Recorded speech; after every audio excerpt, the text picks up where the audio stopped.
Hello, and welcome to the SoulCalibur VI Ring Out Royal Rumble. My name is Holy Carp, I'll be casting, and I'm joined by the illustrious, the jovial, the effortlessly cool Red Bean. I thought you were talking about yourself there, Carp. Well, it applies to both, but definitely you. So for those of you who are new to this, those of you who didn't catch the pre-show, this is a Royal Rumble format. So for those of you who've seen wrestling before, the whole concept is that we're going to do 30 people to enter, and only one will survive. So it's a winner stays on format, and it's going to be a first to one, so only one match from each participant, but we're doing 4 rounds to give you as much caliber as you can for your buck. So in order to win this, there will be 2 different ways. As I've said, one person will survive. If you are the last person surviving, you will be declared the winner. However, there will also be another winner for the longest streak. So if you're able to hold the fort down for long enough, beat as many participants as possible, and obtain the longest streak, you will also be declared one of the 2 winners. For those of you who weren't here, about 3 hours ago, we did a pre-show in which the names were randomly selected by Eternal Dragon in order to work out what the order is going to be. So the order in which all of these people appear is completely random. Only the participants know.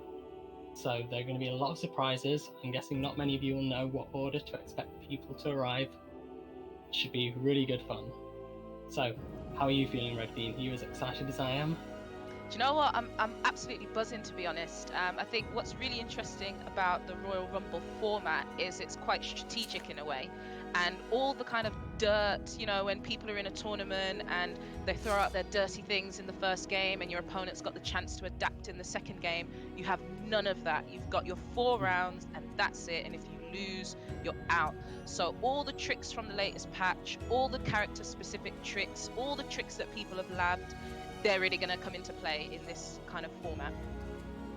Yeah, that's so true. I mean, with it being first to one, and I also failed to mention that we are allowing participants to choose their stage, and ring outs are highly encouraged. So with the ability to choose the smaller ring out stages and just bring out, as you were saying, the dirt, the cheap little ring out setups that you've labbed and might surprise people with, this is really a format that isn't just skill based. There's a huge amount of luck to it. There's a huge amount of just the ability to surprise people and steal a win. Yeah, exactly. And that's what makes it really fun and exciting. It's almost like a celebration of SoulCalibur outside of the kind of, you know, sometimes daunting, stressful tournament formats. This is just really fun, exciting, packs a punch. And we should also say, just on the format of the Royal Rumble, this is a ring out Royal Rumble. And what that means is, as Carp said, we strongly encourage ring outs. We strongly encourage people to pick ring out stages, but also our good boy Eternal Dragon, who's working in the background on admin, has promised that if any player wins a game with a ring out, he will donate £1 of his own money to the Matcherino, and if they win the game with 4 full ring outs in each round, he's going to be donating £5. So that's fantastic. You guys should be donating if you see any ring outs as well. And we also have a Matcherino code where you'll be able to drop 50 cents totally for free into the Matcherino, and the code is TNTSCRR, which stands for SoulCalibur Royal Rumble. And I don't know about you, Carp, but I'm getting kind of rumbling, ready to go. Yep, royally the same for me.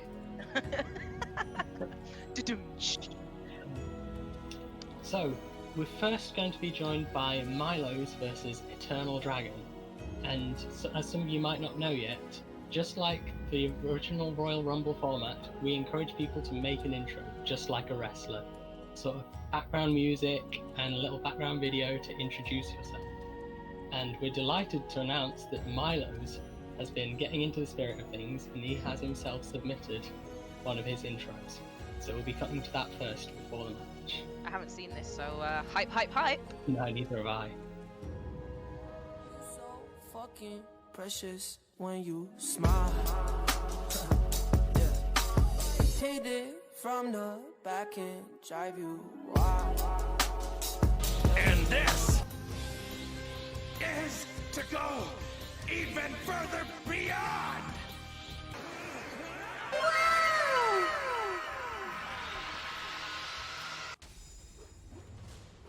No, wait, train.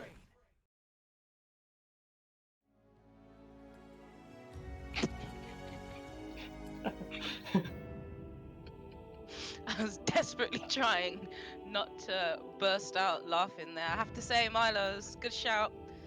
Chest and abs looking good, boy. Yeah, incredible progress. Milo's absolutely killing the lockdown line. That was great. That was great.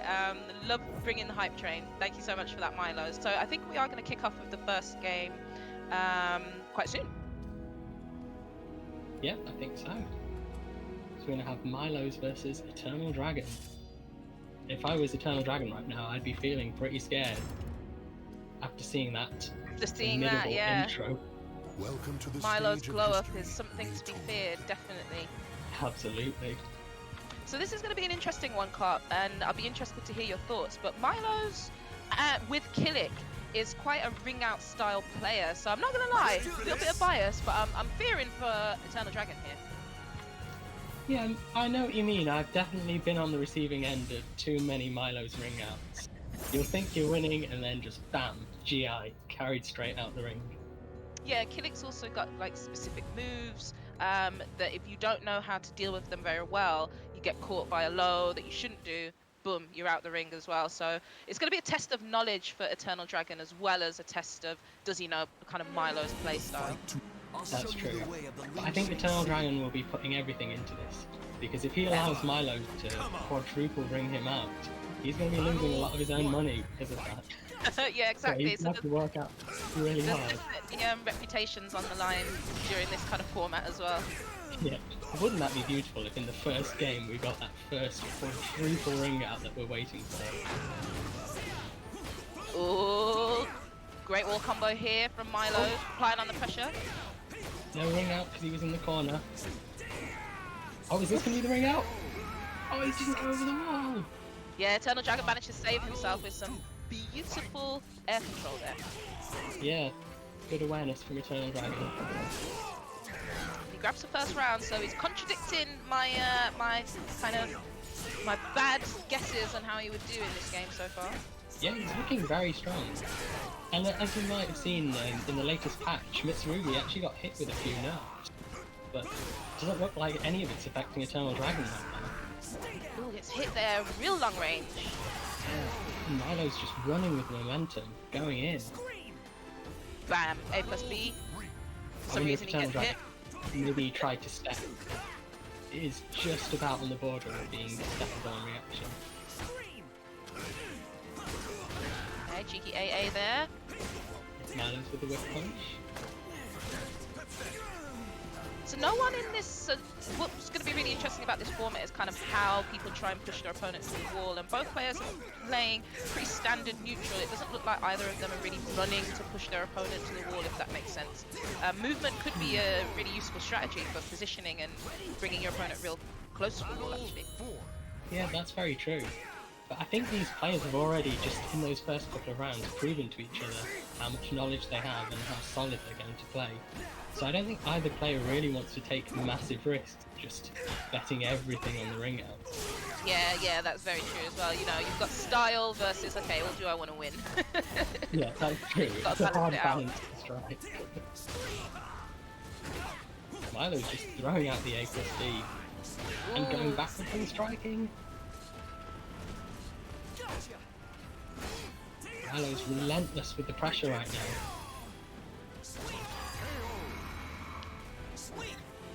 Are we going to see a soul charge? Will we see some Mitsurugi mix-ups? No, we won't. We'll just see a low sweep. So, oh, Dragon's got to be real careful here. He's got potentially one round left before he's knocked out of the Ring Out Royal Rumble. Yeah, he's definitely going to have to make something happen. That's one way to do it. Just kick his ankles. Big flash setup, but he doesn't capitalize.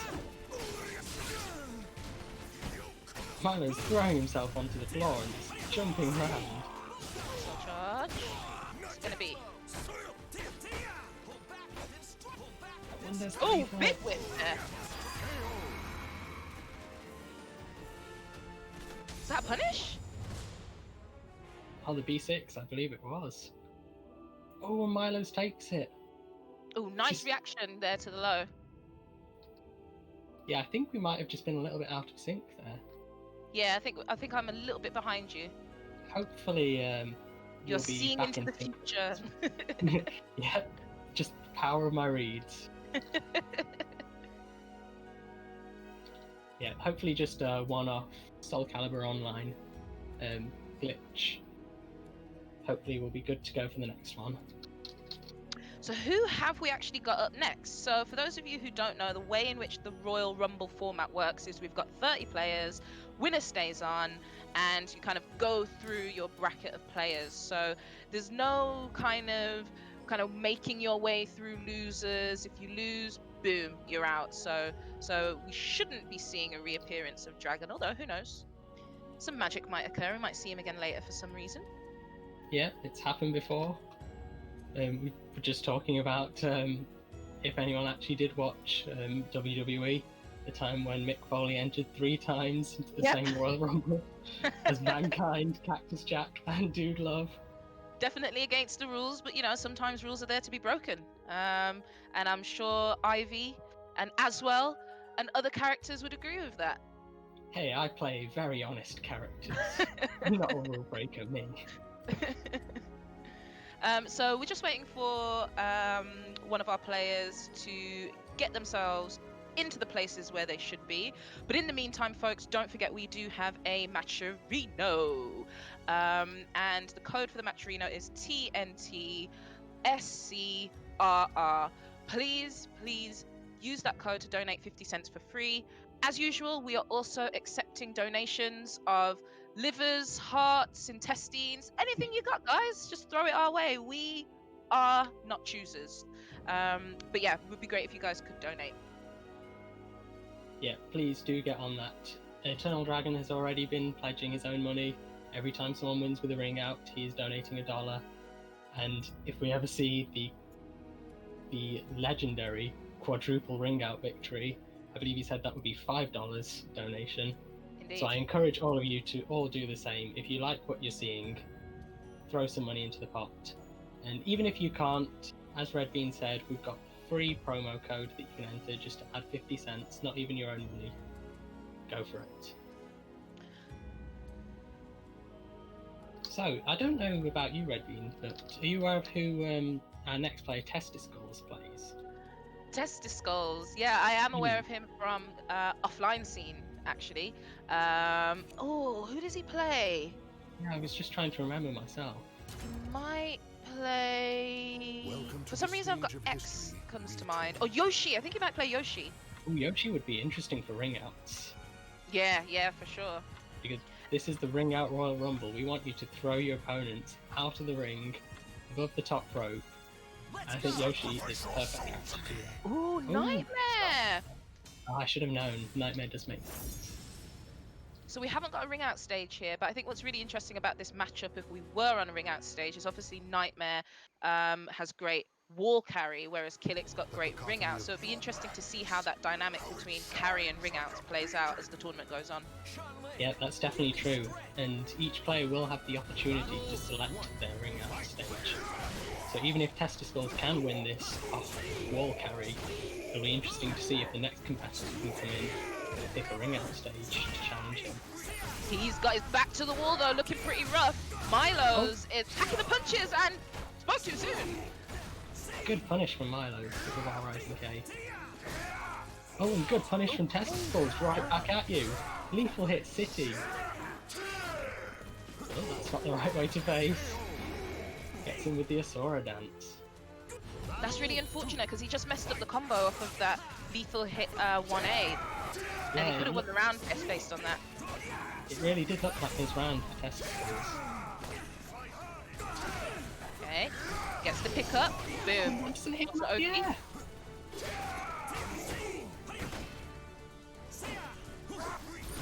Good use of the armor.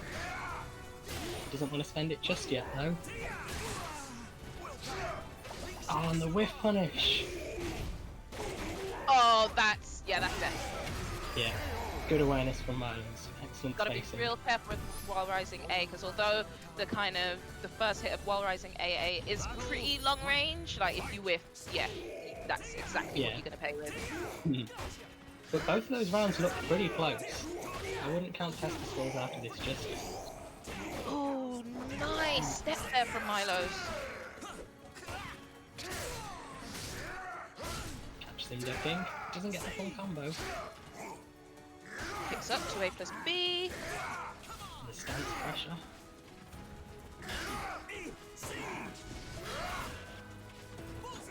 Okay, Milo's playing a lot more patient here. He's waiting for the right opportunity to strike. Yep. You can't be too patient with that guard flashing yellow, and oh, the lethal hit is going to close the first round. The testicles back on the board.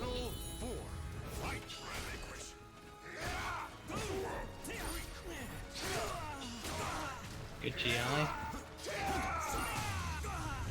Oh, and another lethal hit. We've seen that so many times just in one game. Right, soul charge. Onto soul charge. No, he doesn't get the controls left. Nicely poked out from testicles. And the little teabag. Seeing a bit of disrespect already.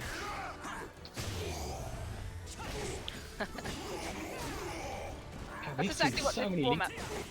Oh, sorry, no, go on, Cart. I was just saying how many lethal hits we've seen. It's ridiculous.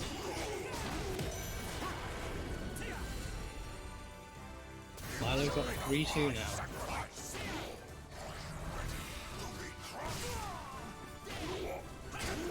Let's see if testicles can work with his guard damage.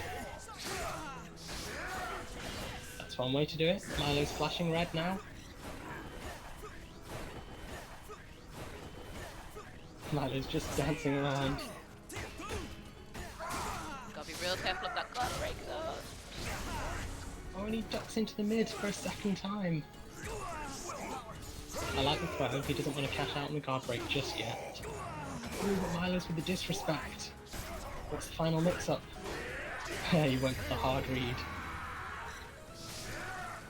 I'm not sure what Milo's was after there, mashing at very minus frames. But I guess he didn't want to get his guard broken.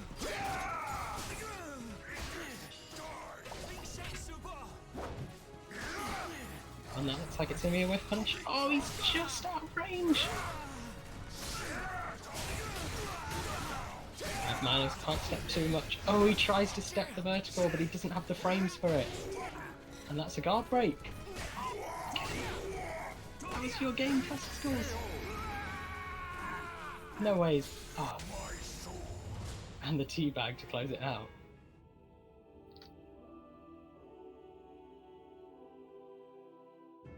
So it seems like the wall stage actually paid off very well for testicles. We were saying that we encourage ring outs, but I mean, if you're good in an enclosed stage with a character like Nightmare who can trap you so well, I mean, perhaps wall stages is the way to go.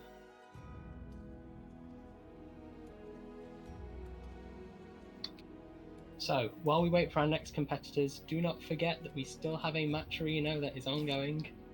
That's !Matcherino in chat. And we have a free donation code. That's TNTSCRR SoulCalibur Royal Rumble to donate 50 cents into the prize pot. So any of you who are just joining now, please head on over to the Matcherino during this brief break and let's get that pot going.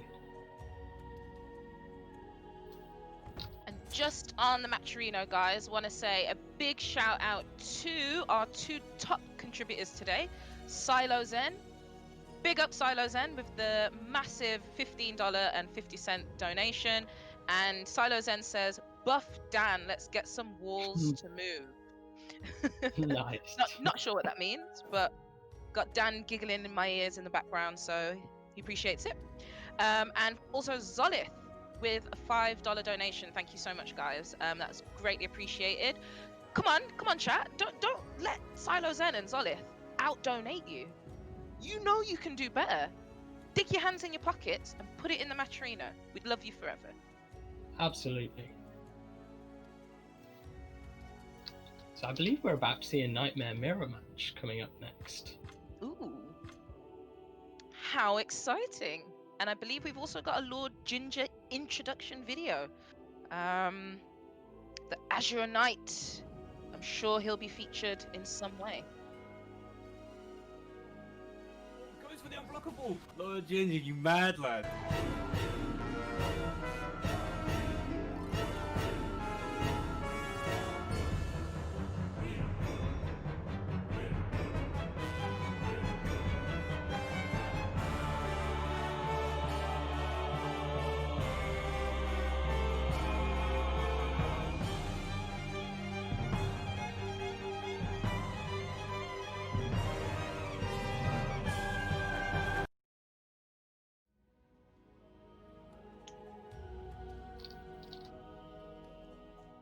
Nice. I appreciate that intro. That showed a lot of very specific knowledge being demonstrated in one round. That was very good. He's definitely gone for a slightly different style to Milo's. He's gone to show off his brawn and his skills. We respect that out here. Good stuff, Absolutely. Lord Ginger. So just waiting for the players to get set up, and then we're going to get our first mirror match of the tournament started for you. A Nightmare mirror match, so I'm happy. Get to see my boy in action. Of course, yeah. He's received a little bit of love as well in the last patch. Yeah, you did. Which obviously, 4-4K lethal hit. Interesting choice from the devs, but I'll accept it. I'll take it. I mean, it looks cool. It does look cool. Its practicalities? Who not too cares sure. about that? But It's all that's the about thing. style. Yeah, exactly. And with a tournament like this, it's all about the flash. It's all about the style. And we do have a ring out stage here, a character with good corner carry and good ring out potential. So this should be interesting. Are we going to see our first quadruple ring out? Who knows? Oh, I really hope so. I mean, we've already had someone select the ring out stage, so I'm guessing that Lord Ginger is pretty keen to win with these ring outs. Yeah, absolutely. He's going for it, isn't he? I can feel it now already. And boom, IAGA straight up.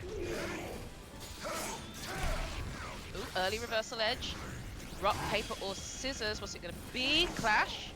He wants it more. Ah, good read from Testicles. Takes the first round, but Lord Ginger did build up a lot of meter with that early reverse edge. Great, gets him with the night low stance with the throw. Dashes him closer to the edge. Ooh. Unblocked attempt. Yeah, that's not a setup. Not sure that was a and he taunts him with his own unblockable cancel. Testicles is coming here for blood. Oh, Flapjack right back at you. Testicles really likes that AGI attempt. Oh, unfortunately he missed the 2A+B there. And again. We're going to even up the score, 1 round each on the board. Good stuff from Lord Ginger there.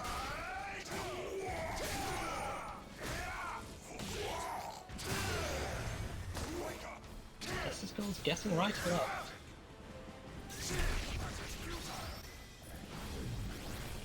Oh, Okay. captures him at the reversal edge. Oh, not quite a ring out though. Not quite enough for Dragon to empty his pockets and donate. Remember, every time that we see a victory with the ring out, Eternal Dragon will be putting his money into the pot. Lord Ginger trying to random SC there. I mean, I respect it. He had to do something. No, I don't respect it. I do not respect that. Okay, you have the authority as a Nightmare Maker, so I will take your opinion. Apparently we do not respect those. Sorry, Ginger. But we do respect the Flapjacks. And the mix-ups, this time it's going to be the headbutt. Okay, Lord Ginger's going to try and make a soul charge comeback. Oh, but he just runs into the drill.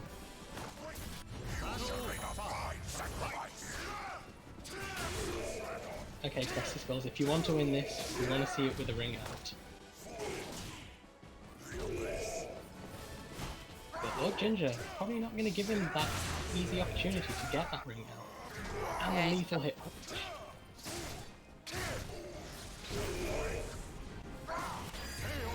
Okay, Lord Ginger, I see you. Good stuff. Yeah. bringing it back. You don't see 1K too often, actually. I-20 though. I want to say there was some kind of buff to it in the patch. I forget what exactly they did. Oh, he needs to be super careful here. Yeah. Oh, the random CE! And that's going to get punished hard. Oh, that was an interesting introduction. Lord Ginger's still fighting back. He's not quite dead. Oh, that closes it out. 2k into Teabag. So, Testicle was the first person to get a streak. So far, we'd only seen one match each. Testicles is now on the 2-win streak. Who is going to be the person to knock him out? Who knows? That is a good question. So, do we have Silent Joel coming up next, who is definitely a competitor that I'd be fearing? I wonder what the kind of... Cup, can I ask, do you get a sense of what the kind of rankings of UK players looks like during lockdown? Because obviously, you know, we haven't had the opportunity to play each other offline recently, and it's only been online events. So have people been leveling up during lockdown? What's happening? Yeah, that's a very good question, because I think a lot of people have just stayed on the grind, and with lockdown it tests your mentality so much in that we don't have offlines. There are fewer reasons to keep competing besides, well, your love of the game and your determination to keep pushing and improve yourself. So it's been interesting to see how some of the players have fallen off the radar a little bit in terms of their own training and their same kind of mentality. As for who's the strongest at the moment, it's pretty hard to tell. I think when you've been a top player, when you've performed really well offline, when you can make quick adaptations, that stuff doesn't really go away. I think it's a learned skill that you keep with you. So I think all of the big names like Andy Rue and Silas And Holy Carp. Holy Carp, of course. But I'm not doing a covert entrance into the Royal Rumble, unfortunately. As much as I'd love to get on there with Setsuka. But I'll stick to commentating for now.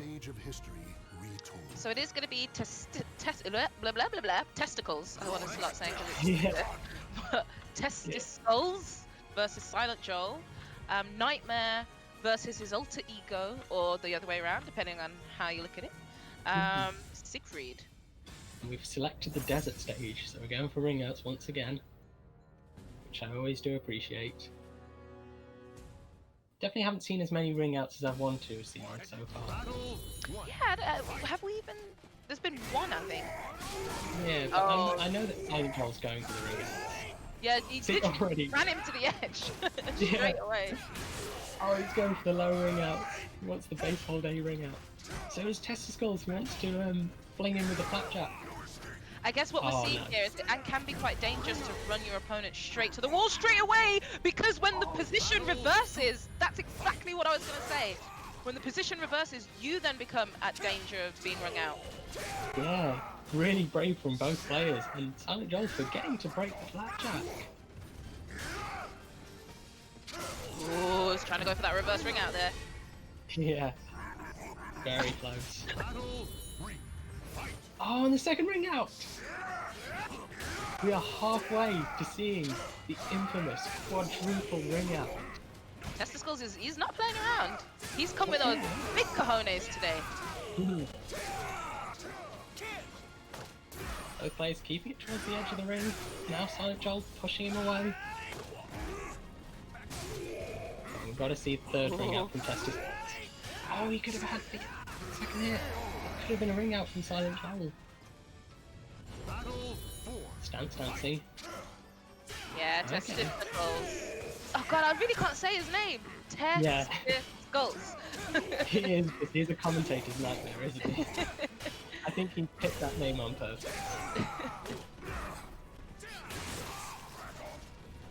Joel just relentlessly kicking him in the chest to death. We're close to the ring edge now. Yeah, Joel's got to be super... Oh, wow. And Joel's first ring out evens up the score, 2-2.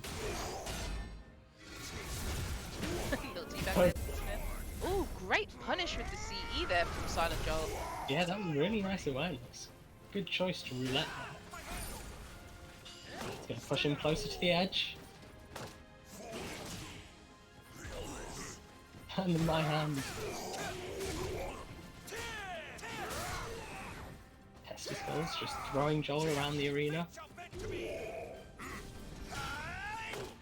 jump. So close to getting your third ring out.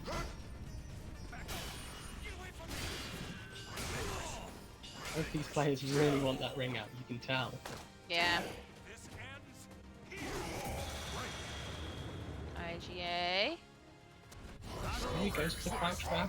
It doesn't pay off. Gets killed for it. Weird decision there. I'm not sure if he was expecting Joel to be ducking in that situation or what. Yeah, quite possibly. Perhaps he thought Joel would expect the flapjack there. Oh, tries to get the cheeky ring out with the run-in K, but a bit too far away. Really close to the ring out again. Ooh. Testicles keeps getting so close to that third ring out. Nice. Ooh. So, Testicles on 3 ring outs. Is he going to make it happen? He needs to start punishing. Is it Secret 4B, is it? The reverse ring out. Yeah, Nightmare can punish that with a ring out. He can do 6k, can't he?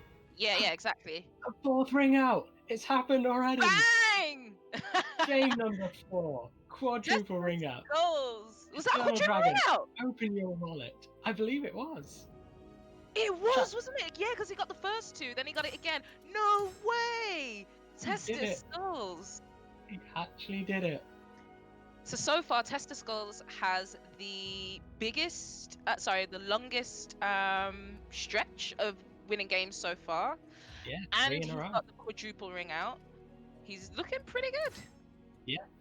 After the quadruple ring out, this is now my favourite player. I'm rooting for Testicles to take it all the way. After seeing such an early quadruple ring out. Absolutely. Imagine being in an offline and everyone's chanting, Testicles! Testicles! It's got a nice little ring to it, doesn't it? Yeah, absolutely. He is definitely the face of this now. But before we get into the next game, folks, just a reminder to donate to the Matcherino or bad things will happen to you. Yep, you heard it. Welcome to the stage of history. Ominous threats there. Or actually, maybe I should just say that you're all lovely people and of course you're going to donate. But we do have a Matcherino code, TNT, SCRR, and that will let you donate 50 cents absolutely for free. All you got to do is click a few buttons. And a big shout out to Conmai coming in clutch with the $9.69 donation, who's apparently donated it for Arpia's abs. So if you've got any other Arpia stands out there, open up your wallets and get some more money in there for Arpia's abs. It's a good cause.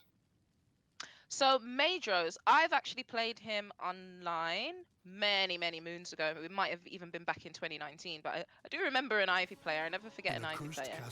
And he's pretty decent, so this should be interesting. Can he knock Testicles off his perch? Yeah, we shall see. He's definitely a contender because we've seen him perform very well in the Italian PS4 tournaments. I believe he's already had a victory in one of those tournaments, and he's always there in like the top 3, performing very well. Yeah, Testicles here. He's running away, Maedros. Yeah, Testicles really getting strong start. tee up.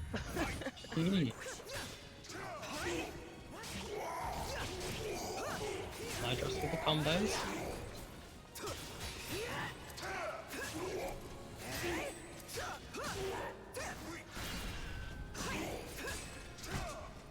Testicles now has his Terra Charge.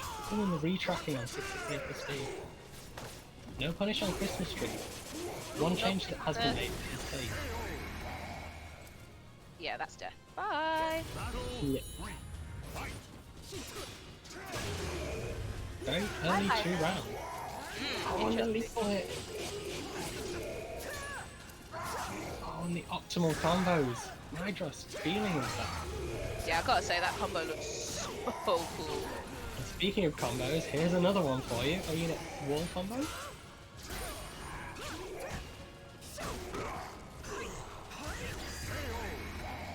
Oh, good jump.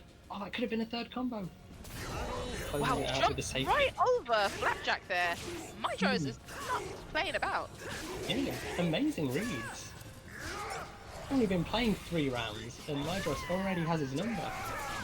He's come to burst some testicles. Oh god, please don't say that. Oh, and another lethal hit. That's going to close out the game. Wow, that was swift. Yeah, Testicles was looking unstoppable with that long streak. But Mydros just saying nope. Yeah, not Now today, it's my son. turn. Bye. Yeah. So far, Testicles is still the champion of the streak. So potentially still in for a chance for a title here. But I have to say, Mydro is looking pretty dangerous. Testicles streak is 3, I believe. Yeah. So not necessarily the most challenging streak to beat. Yeah, this is true. We're still very early on into this Royal Rumble. We're only at game 5, game 6 coming up, I believe. So there's still a lot to play for. And a lot to pay for, guys. Don't forget Matcherino. Where is the money for the Matcherino going today, Cop? It's going straight to the players, I believe. You hear that, guys? Go into your favorite players' pockets, the champion's bank account. Make it happen, folks. Use the code TNTSCRR to donate 50 cents totally for free. We'd really appreciate that. But also, if you can spare extra cash, that'll be great as well. And it's exactly Matcherino that kind of keeps the SoulCalibur community alive, you know, says thanks to our players, and just makes the whole thing a little bit more competitive and exciting for everyone. Absolutely, yeah. And we've seen this Royal Rumble format hosted by East London Fighters for other games. We've seen them do it for Tekken before, and this is the first time that we've seen it being done for SoulCalibur VI. So let's show these guys how much we love this format, and the fact that the SoulCalibur community really turns up, really shows out, and gets some money into that pot. Exactly, and I have to say, I am feeling royally excited for the match that we have coming up now. I do believe we have an infamous Raphael player joining the stage of history versus Mydros. Oh, we're seeing Setsuka. Interesting decision.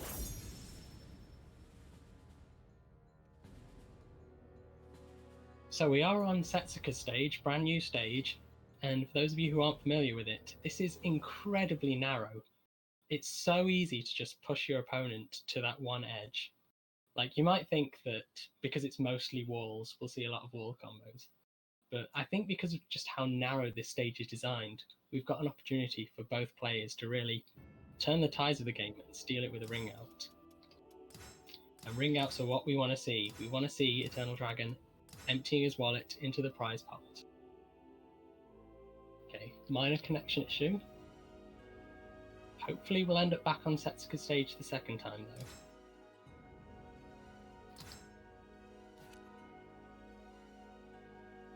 It's interesting that Silas has gone for the Setsuka pick, because, as we know, he's seen the most success with Raphael. That's what we all know him for.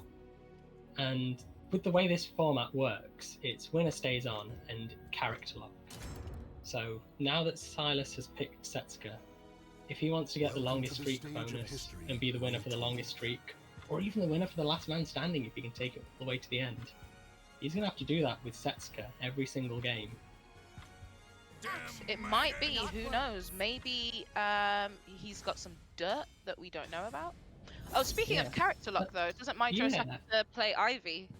Yeah, that's a point. I believe we're enforcing character lock, so we might have to restart this match once again. Someone call the Caliber police. Arrest this man! Stop him! So yeah, I think we'll have to get this match. No, okay. Yep, okay. We're gonna get this match started again. Yeah. And just a reminder, guys, you can pick your stage. So whoever gets control, whoever gets to choose the stage, we don't want to see that caged stage again. We don't want to see Nightmares Castle. We want to see some ring outs. We want to see some action. Throw you over the ropes like they did in wrestling. Absolutely. Go.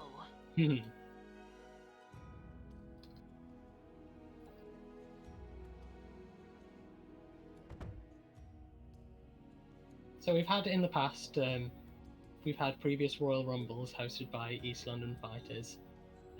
Fortunately for them, that was back when we had offline tournaments, and it's just so cool seeing the atmosphere of those in the past. Like, the players just enjoy it so much, get so much into it, making their own intros.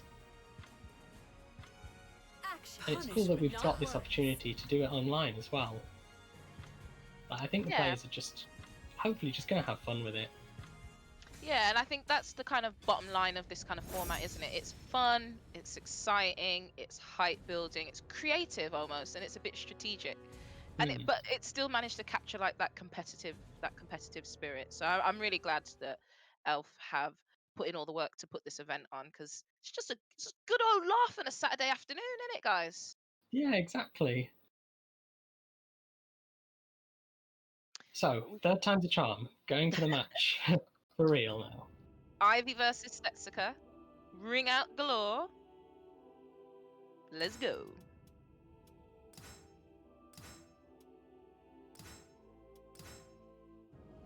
Oh no. I've been kicked again. Okay, I think we'll have one more attempt at this. Yeah, we'll just remake the lobby and have another go. So, as some of you might see, this is such a good time for SoulCalibur tournaments in general. Like, we just had the SoulCalibur Without Borders Korean exhibition happen, I think, just earlier today, in fact. I haven't caught up on it just yet. And this is an ongoing thing as well. For those of you who aren't too familiar with this event, it's an exhibition match. It's all grassroots, completely organised by the players, for the players. And it's incredible what they managed to make happen. I believe there's a $900 prize pot initially, and the Matcherino has just gone through the roof. Like, SoulCalibur players are turning up for the game that they love. Yeah, it's really, really it's so beautiful to see that community spirit and community engagement is still alive nearly 2 years after the game has launched. I remember, way back in the day, and when games always launch, there's always that question of what the longevity of the game will be, and it's just so great that the SoulCalibur community is still here, still ringing people out, still royally rumbling away. Yeah, exactly. And the coronavirus, the pandemic, has been such a trying test for all these different fighting games. Like, we've seen every part of the FGC struggling with this, including the SoulCalibur community, of course. But what's amazing is just seeing the players weather the storm and saying, no, we don't care that we can't do offlines. Of course it's heartbreaking, but we're going to keep the spirit alive, the soul still burns, and we're going to keep playing, showing up, donating to Matcherinos, participating in events, turning up to streams.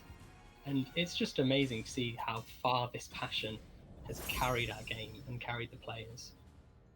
And despite the fact that players have had to deal with online muscle buster, that energy is still there. Yeah, it takes a lot to break our spirit. More than Aswell muscle busters back to back can ever do. Life is fleeting. So, okay, we're hoping we can finally give you some Ivy versus Setsuka action, and here we go, guys. Let's go, Matros versus Silas. Yeah, and we're on Geralt stage as well. We might see some ring out. Tiny little stage. Ooh, just out of range for the reversal edge. Good punish from Silas, recognising that 4A plus B and impact launch punish off. But Mydra's playing a really good keep out, and you should not tech there. Yeah, that Ukemi cost Silas that game. Nice tech trap from Mydros. So it does feel like Silas is kind of feeling around, getting a feel of Mydros's kind of play style. Yeah. Pushing him to the edge here, though. Yeah, are we going to see the first ring out? Now Mydros refusing to be backed into the corner. Oh, is this a ring out? Oh no, he didn't do the bow and arrow! Giving Silas a second chance. Nice. Build up some meter. Guess is right. This won't be a ring. Oh no, it is a ring out. Silas with his first ring out. Have a Just 3 teabag. months. Love Wake up, GR. Ooh, this is going to be close to a ring out. I think it might be a wall. No, it doesn't hit the low wall. Silas keeping my dress back before now. Yeah, he's pinning him down there, isn't he? Yeah, I think Silas really wants that quadruple ring out. Okay, he'll have to take the KO this time. Every time I see Ivy go up in the air, I'm like, is this going to be a ring out? And it's not. And I'm like, oh no. Yeah, I mean, we're all new to Setsuka combos. Silas might have some tricks up his sleeve. Oh, whiffs RI there. RIGI, I mean. No punish on the full crouch 1B. And just spending the bar. We're going to see some lows. Just in case he spends bar there, he's definitely trying to not waste any rounds here. Yeah, I mean, with it being 4 rounds, you get more meter. So you need to remember to spend more meter. Yeah, it's a good point, actually. But unfortunately, it was a bit of a waste for him there. 2-2, Mydros versus Silas. Gonna carry him towards the edge.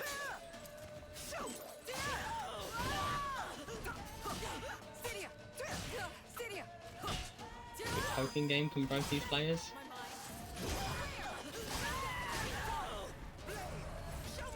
We're playing really close to the edge now. Silas gonna reverse the position. What the mix it's gonna be? Mydros escaping the pressure with his own soul charge.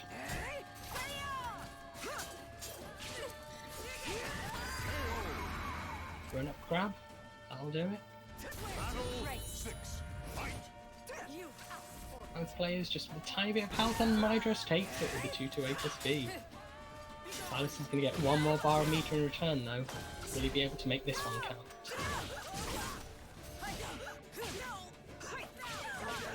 Oh, and there's the punish. 6BB, very nice. Silas has now built up all the stacks for Setsuka's mechanic. And that's a ring out. If he doesn't drop the combo, nice. Silas with his second ring out for the game. We're going to go into the final round. Mydros sitting on 2 bars of meter.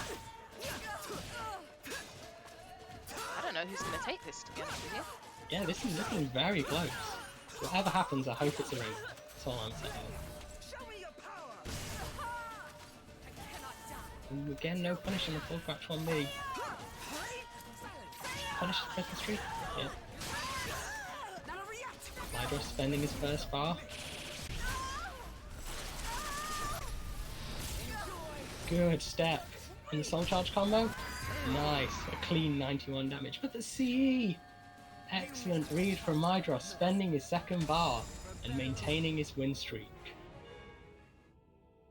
And I believe that will be his 3rd win in a row, if I'm not mistaken. Yeah, because he beat Tester Skulls, and then... Oh no, I think this is his 2nd. Oh, it's his 2nd, okay. Yeah, I think you're right. Okay, so one more and he'll be tied with Tester Skull's streak. And I would say that Silas was probably one of the favourites going into this. Like, you're talking about what the online meta is looking like, and Silas has been doing very well for himself online recently. And that's the thing, like, you've got 4 rounds, so you've got more rounds in the game, but you've only got 1 game. So you really have to adapt super, super, super quickly, especially against a strong opponent as well. So it might be the case that in, like, a normal tournament format, maybe Silas could have come back there and, like, taken the match. But yeah, that's the excitement of Royal Rumble, guys. Big names getting knocked out very early. Yeah, and I have a feeling that won't be the first surprise or the first upset that we see. No, absolutely not. Because we've already had some bloodshed, like Milo's is gone, Dragon's gone, Silas is gone. Yeah, I hope you guys weren't taking bets, because if I was, I would have lost a lot of money already. But guys, we really want you to the players, we really want you to make Eternal Dragon lose some money by getting those ring outs on the last round or getting the quadruple ring outs. Remember, guys, if they get a ring out on the last round, Dragon's going to donate $1 of his own cash to the Matcherino and $5 if they get that quadruple. But in the meantime, check out our Matcherino. Use the code TNTSCRR to donate 50 cents absolutely for free. And a big shout out to Angel Step, who has donated $20 of her own money. Woo! And she's given us the message, really happy to be supporting this amazing community. Keep up the support for SC6. Thank you so much, Angel Step. Angel Step coming through with the competition, knocking Silo Zen out of the top spot for the donations. Guys, don't leave it there. Let's see some 25s, let's see 30s. Dig deep, folks, dig deep. Yeah, absolutely. This isn't just a competition between the players. We've got a competition between the participants. Who can hold the longest streak for the highest contribution? And Angel Step is currently showing you up, guys. So, who we have up next? What? Ooh, So, we have Samblix, who's new to SoulCalibur, I believe. And he'll be facing Madros.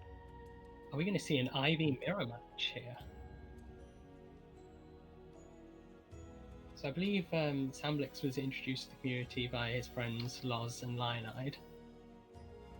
So he'll probably have had some decent experience playing both of them, two very strong players. Yeah, his Loz plays Talim, is that right? And Lionide plays X. Mm-hmm. I wonder if he'll be versed in the Ivy mirror match. Because he's going to need a lot of knowledge to take down Mydros, it's looking like, who's been on quite a strong 2-win streak. Yeah, definitely reaching for that third there. Testicles is going to be shaking in his pantalons. My streak, not my streak. I can hear him now.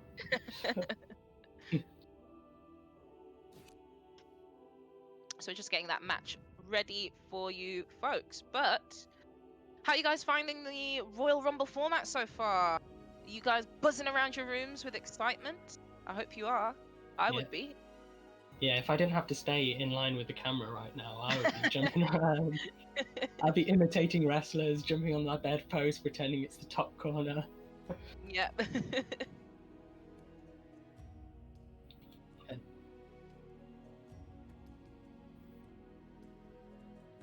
So, Redbean, throughout the competitors, do you have anyone that you're rooting for? Do you want Mydros to keep his streak, or is there anyone that you're quite keen to see dethrone the man?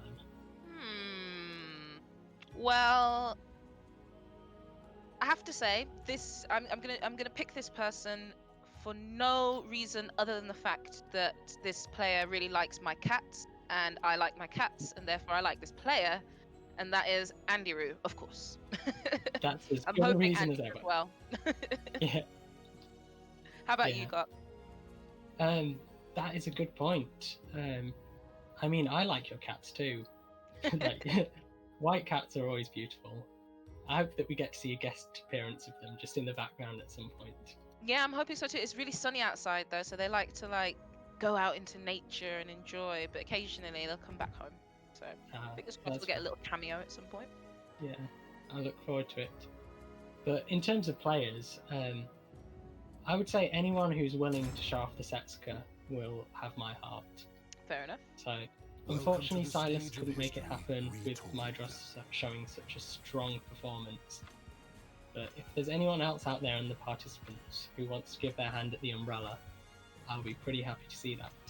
I think Silas. Ooh, wow! Ivy mirror match. Look at that outfit as well. Yeah, nice. Very, very flashy. Yeah, some sort of tie-dye style going on. Yeah. I like it.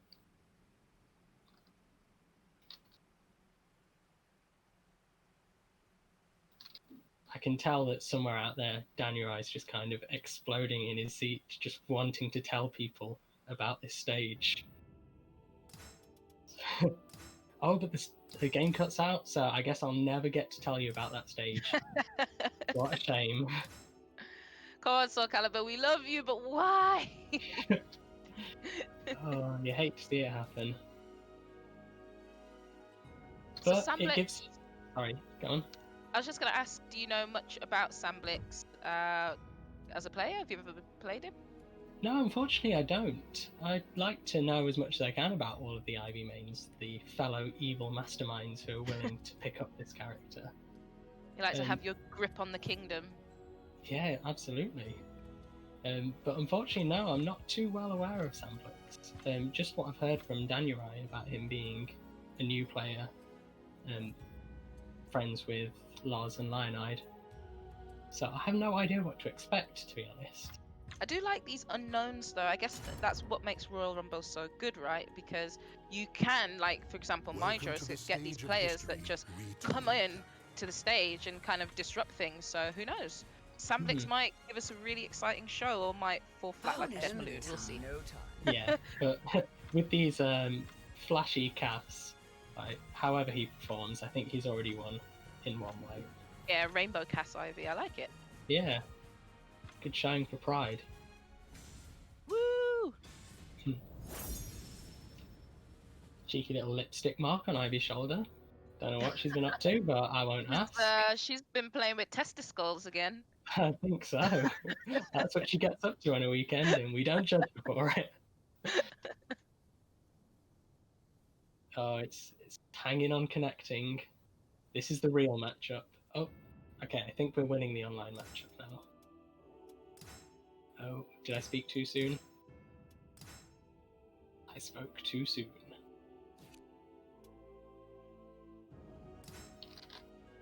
Yeah, so Mydros with his Ivy is such an effective zoner that he's managing to just zone people out of the lobbies. Yeah, that's one way to put it. Yeah. I mean, credit to him. He's taking the zoning play to whole new levels, and I respect it. I would say for an Ivy player, you are very kind and diplomatic, Holy Carp. I think as a Nightmare main, I'd have much stronger words about this dodgy connection we have. Yeah. I love the starting the sentence with "for an Ivy player." Like, instantly a backhanded compliment always. It's like the no disrespect, but. But yeah. I'd be really interested to see who the chat are rooting for, though. Have you got any favourites from the players that you know are entering? Have you got any characters you want to see taking away the trophy tonight? Chat, let us know what you think. Who do you want to see win? Who do you want to see royally rumble their way to victory? Yeah, I've already said I'm all for the Setsuka, but I'm sure we'll have other characters that people are going to be wanting to see. So who are you looking forward to seeing? Who are you rooting for? Let us know. Got Beanie Thuggish sending out the props to Andy Rue. Nice. Andy's just everyone loves Andy. He's just super popular, isn't he? Yeah, it's impossible not to like Andy.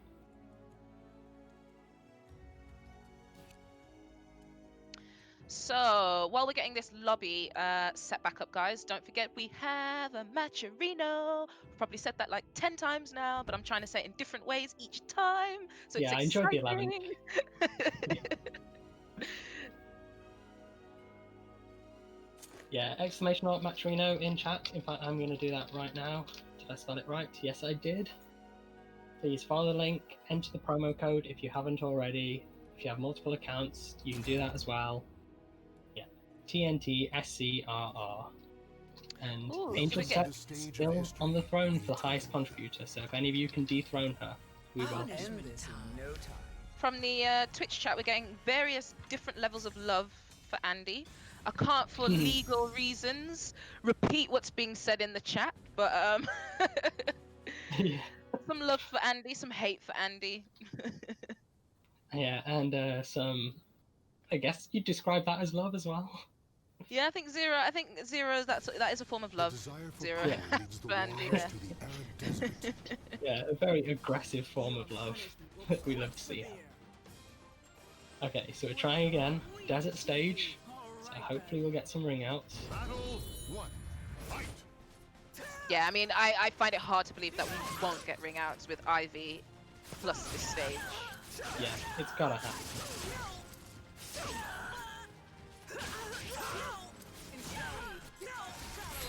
Serpent's Embrace. Hydra Drags pushing him her back in. out, and then pushes her back out. Oh, this is gonna be close to a ring out. I think it'll just kill instead. Yeah. Oh, and it's not even a ring out after the KO. Come on, Hydros. You can win more flashily than that. They both go for the same move there. Hydros not dropping any of his combos. Yeah, he's very seasoned, isn't he? He doesn't duck under the tie there. Good punish from Samblik. Oh, drawing him in with a tech trap. Hydros, you should know better than to tech there. Oh, and the lethal hit. Samblik showing that he's still in this competition. Hydros just wishing.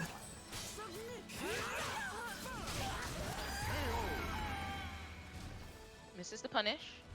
Yeah, really nice 2-1-4B from Hydros. Just to kind of get out of that Serpent's Embrace mix-up, using most evasive tool. Ooh, and the lethal hit. On a 3k as well, that move recovers very quickly. It's a really good reaction from Sandwich. That's the mix-up. Oh, I don't think this will quite be a ring out. No. Would it, no, it doesn't kill either, unfortunate. Nice, gets him with a cheeky little low. Yeah, Samblik's getting his first round. Both characters already on full meter. We're only into round 3. Another lethal hit 2-2A. Samblik's been amazing with those. That's not going to be a reverse ring out. We'll drag him close. And another one! Oh, but he drops the combo! That was his first ring out opportunity. That was interesting. Game just doesn't want us to have ring outs, apparently. Okay, Yeah, SoulCalibur like no ring outs today. Combo again! It's in one round! I'm crying! This is painful, please! Someone ring someone out, please. Oh, this is SoulCalibur 4, we've got Nullify Ring Out S turned on both characters. Okay, those Samblix though, bring it back. Hydra says no, I've got those 2-2As as well. Oh, is this not quite a ring out? Hydros wanted the enslave ring out there. Oh, I'm not sure why he was ducking in that situation. Not quite the angle to get the ring out, but it's a lot of damage.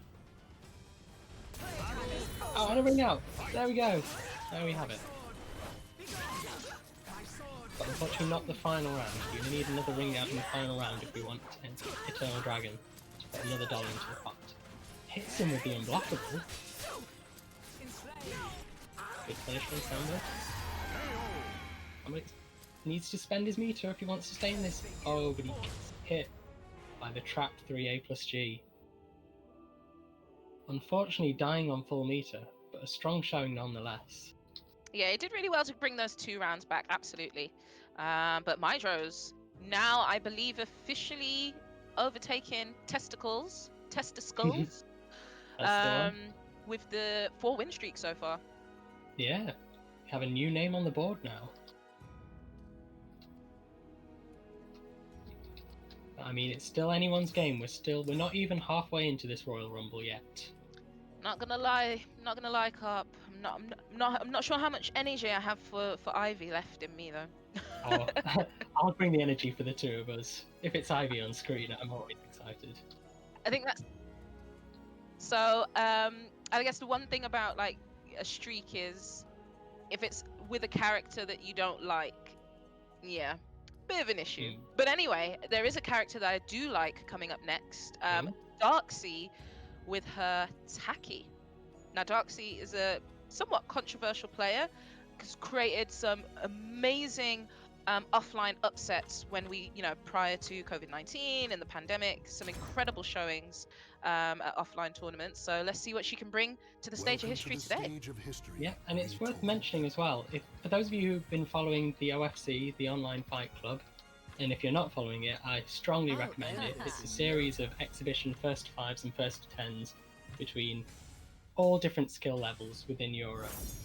And recently, Darksea went in a first five against Hazu, who also plays Ivy.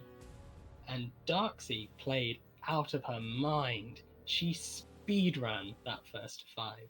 Like, it was ridiculous. Like, Hazu is a great player, and he played well within the set. But Darksea just went absolute god. So I'm guessing that Darksea should be quite comfortable in this matchup if she's able to achieve such a victory against Hazu. And I think on paper, it's quite difficult for Taki as, typically a character who is up close and personal. She's got I-10, I-8 moves even. But the trick to Taki is she's also got really strong moves in neutral. I forgot the notation, but that new move she got in the patch before the last one. The 6 A plus B? Yeah. That move is just like, neutral doesn't exist. I'm just gonna get in for free. Yeah, because historically, throughout season 1, the problem that she had was that she wasn't that great at closing the gap. Yeah, for she sure. has a very slow forward run speed. A lot of her approach tools were very unsafe. And then, as you said, they gave her this new move, this new incredible approach tool. 6A plus B, which has received some nerfs in the last patch. I believe it's still a very strong move, but for those of you who don't know, you can now interrupt the break attack with an I-18 or faster. Thank God for that, because before I think you could only interrupt it with I-14, I believe. Yeah. Yeah, so now there's much more incentive to disrespect that. Like, it's a much more fair guessing game. But still a very strong tool in the Ivy matchup. Like, having experienced this myself, I know that with Ivy you win when you can keep Taki. Yeah.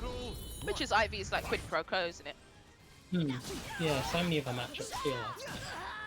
Quick reaction on the way. Oh, and straight away with the lethal hit. Is Darksea going to do another speedrun against an Ivy player? Ooh, careful though, Darksea. Both players probably fishing for that ring out. I've never been so happy to see so much desert stage in my life. And the lethal hit A plus B. Oh, thanks. Yeah, ringing him out post KO. I appreciate that, Darksea. Getting into the spirit of the Royal Rumble. Does that count as a ring out round? If you do it after the win? Yeah, I feel like the Eternal Dragon should still have to donate something for that, surely. If she managed to get the pseudo 4 ring outs. Okay, Soul Charge. Very early Soul Charge. Ooh, that's gonna be a ring out! Okay. Whoa! So Darksea with the, let's say, 1.5 ring out. That, friends, is how you use Soul Charge. Boom! Yeah. Throw the shuriken. There we go, 6 takes with B there. Yeah, Michael's correct for the jump, but he wasn't in range.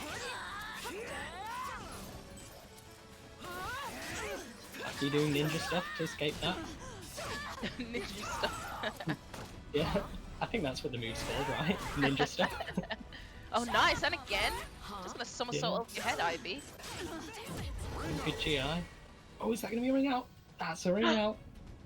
Michael's a quarter of the way. He faked the running K, didn't he, and then got it with the mid. Yeah, I like it.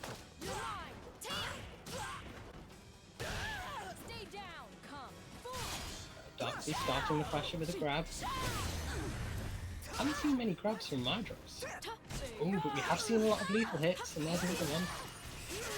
Oh, you could punish that harder. Pushing Taki out. Grab his Yeah, Darksea refuses to get zoned out. Another Soul Charge. Oh, Mydros drops the combo. But it doesn't matter. He recovers, kicking her right in the stomach. It's a 2-2 apiece. Both players fighting for their lives out here.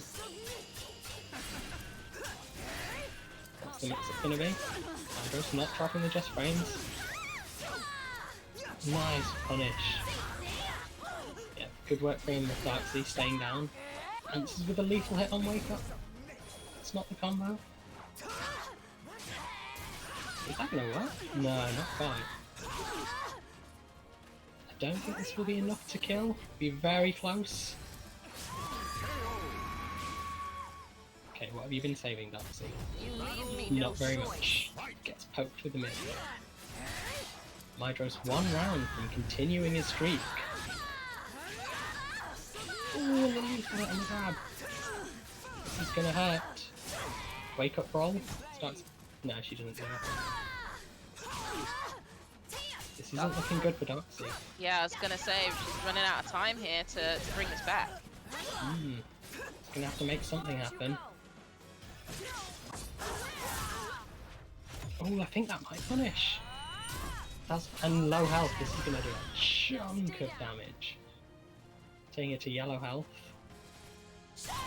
Darkseid only needs 1 or 2 mix-ups if she can survive whatever Mydros has. No way. And throws him out to CE. Close it with a counter hit 1A. Darkseid with the incredible comeback. Stay down. Come. Running back. Fighting. Can Darkseid do this? Knock Mydros off his throne. Yeah, she's having a good go at it. Just hits him out the air. Oh, Mydros going for the reverse ring out. Oh, that was so nearly another reverse ring out. He's got to be so careful. Oh, and a lethal hit. It's going to do a lot of damage. Breaks the grab. Right, we're going to see some soft charge mix-ups. And punishing the grab. Darkseid taking him down to a sliver of health. And she does it! Kicks her in the shins, avoiding the reverse ring out and closing it out safely. Good stuff there. Yeah, so Yeah, Mydros. pow. Yeah, we have a new champion. A new champion has been thrown.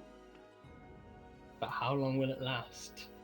I believe Lionide will be next up to take on the challenge. So we're getting closer and closer to the middle of the Royal Rumble now, which is quite an interesting place to be, because the closer we get to the end, the players at the end have kind of like fewer games that they need to win to make it. So that's really going to be where the fun starts. Yeah, because it's not just about the person with the longest streak. There's also the winner who makes it to the very end, the last champion standing. Welcome to the stage of history. Yeah, this is quite a scary time to enter, I think, because if you enter around now, around the halfway point, it's going to be so hard to be the last man standing. Yeah, So- your streak's got to be like 15 people. Yeah, so if you're someone like Lionide entering close to halfway point, the pressure's really on, because if you want to win this, you are going to need to beat the 3-win streak that's been set by both Mydros and Testiscores, The winds fan both the our flames current of the leaders with warrior. 3 wins. Battle 1. Fight. I think Mydros might actually have got 4, if I'm not mistaken. Potentially. 4 to 3? We can just Testicles, Milo. get it better. Not Milo, sorry, Silas. Yeah. Testicles, Silas, Samblitz. I think that's just 3. Okay. I guess the disconnects just made it feel that much longer, unfortunately. Yeah, good point. Yeah. But hopefully it'll be smooth sailing from now on. We've got rid of our zoner, so hopefully everyone else is allowed into the lobby.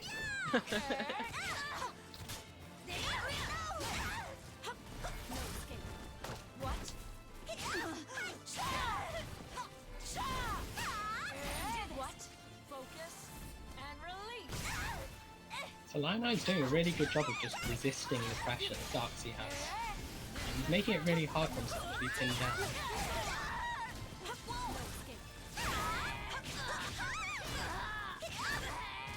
Oh nice, using the 4-4B to evade, but Darkseid's ready with the punish.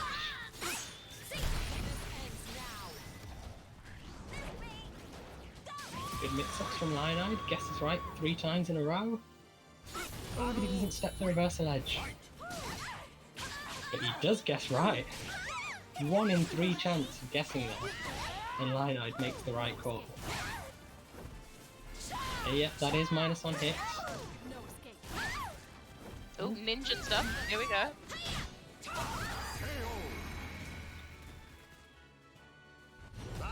So, Lionide, I feel like he's not been playing the way that I'm used to seeing him play. He usually just loves his AGIs. He's got so many setups for them, and whenever you put him in a difficult spot, he's so good at just guessing which AGI is the correct one. See, right now, he could have AGI'd. That's the first impact. Yeah, capitalizing on it.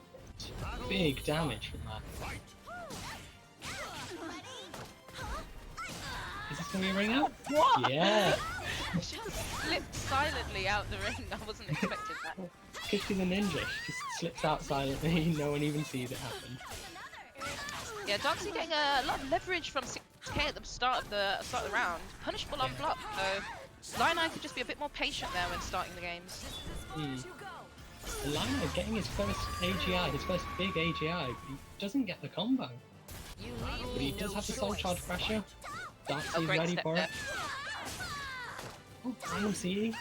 Good punish.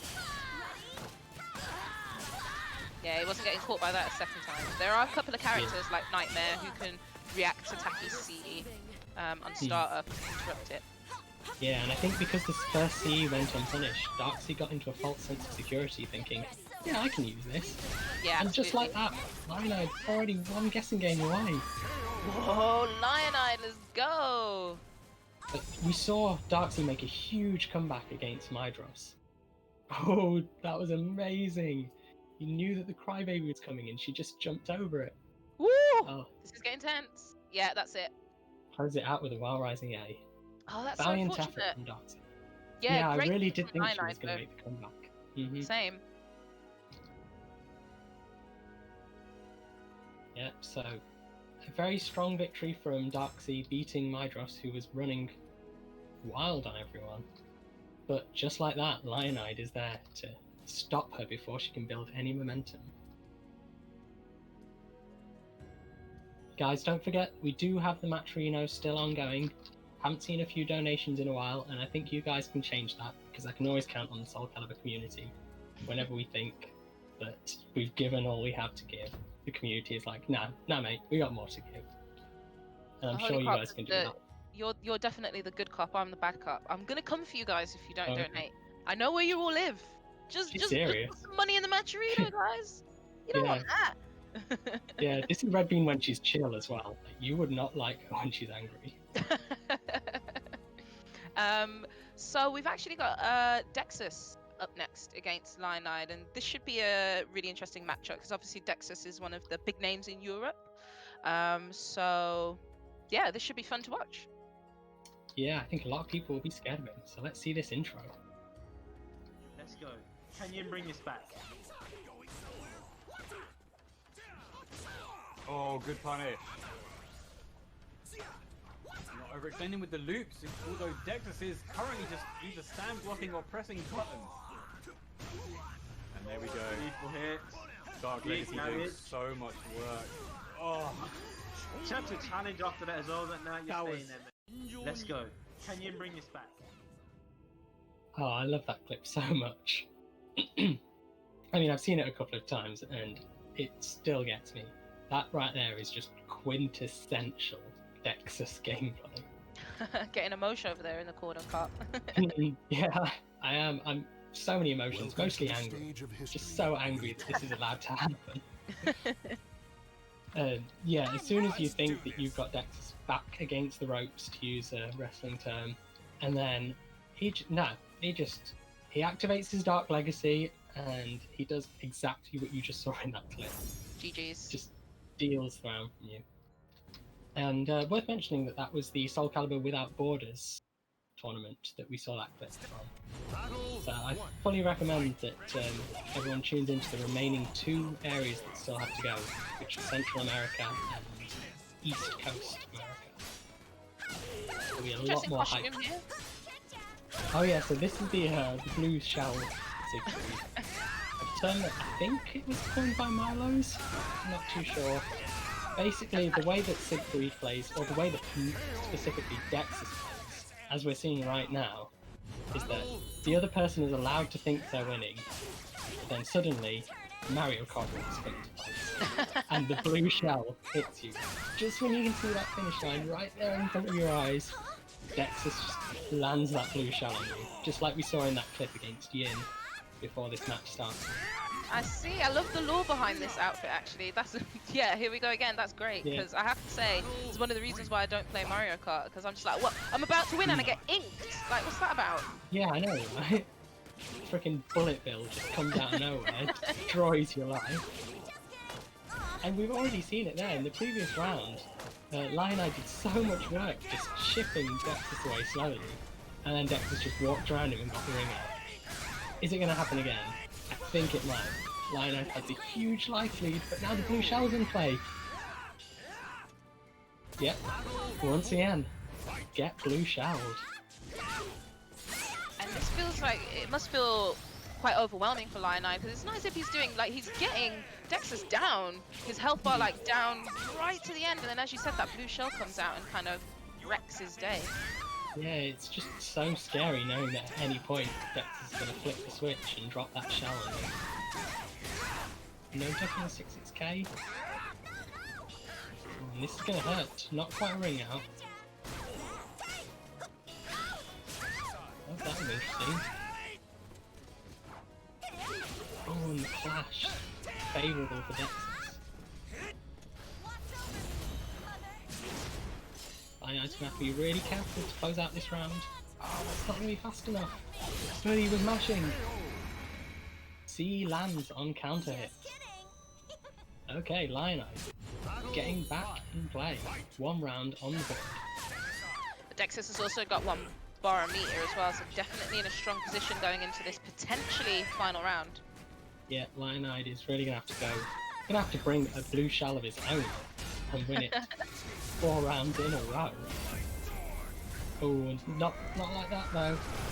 That's gonna kill. Oh, death. Yeah, didn't even need the blue shell that time. Good stuff from Dexus. Yeah, taking convincing game 1.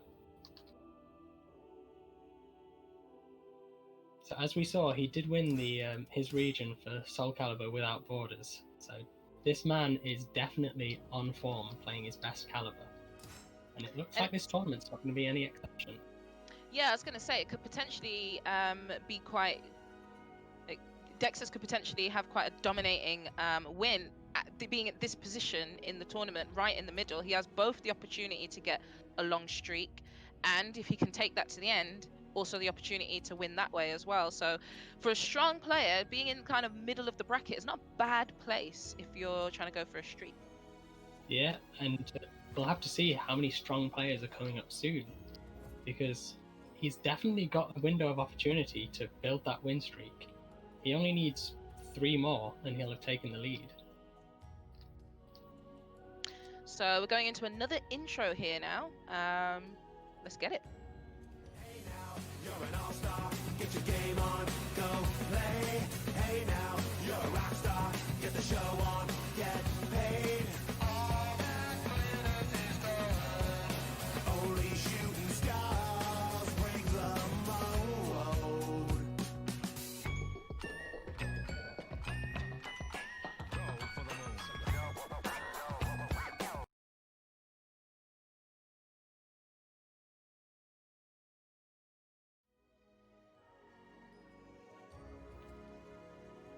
Okay, guys, so I think we can all rally around the hilarity of that intro. Thank you so much for submitting that one through. But just to let you know, guys, we will be having a short 10-minute break after this match, so be aware of that. But we are getting the players together. I will end this nightmare. Yeah, that intro was exactly what I'd expect from Horseface. Just completely hilarious, but more so bizarre. I kind of have no words at this point. Bring in the bands. Bring in the bands. One. Yeah. Fight. but can he bring that to this game? Can he prove that this castle is his swamp? So no ring outs here. Remember guys, you can choose your stages. You can choose a ring out stage if you wanted to go for a bit of flair and a bit of class. Yeah, this is the Ring Out Royal Rumble after all.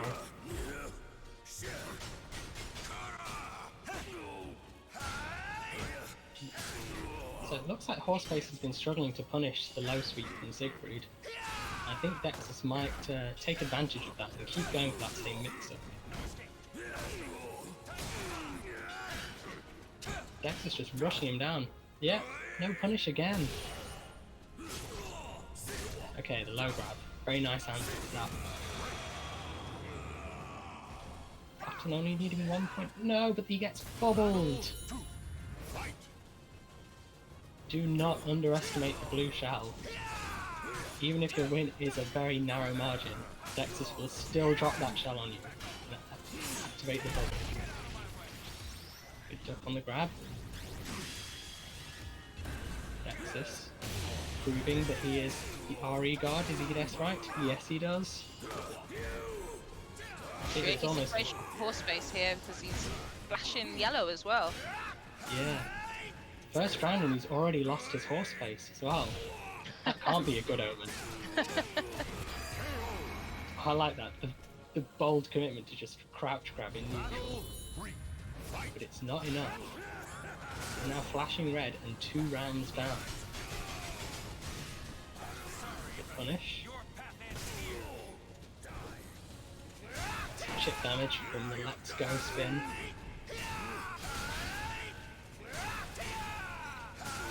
Not a huge guard break combo though. He doesn't block the low. The wake up, turn around, crouch grab. And he reads the reverse edge. Horseface fighting back. What's the mix gonna be?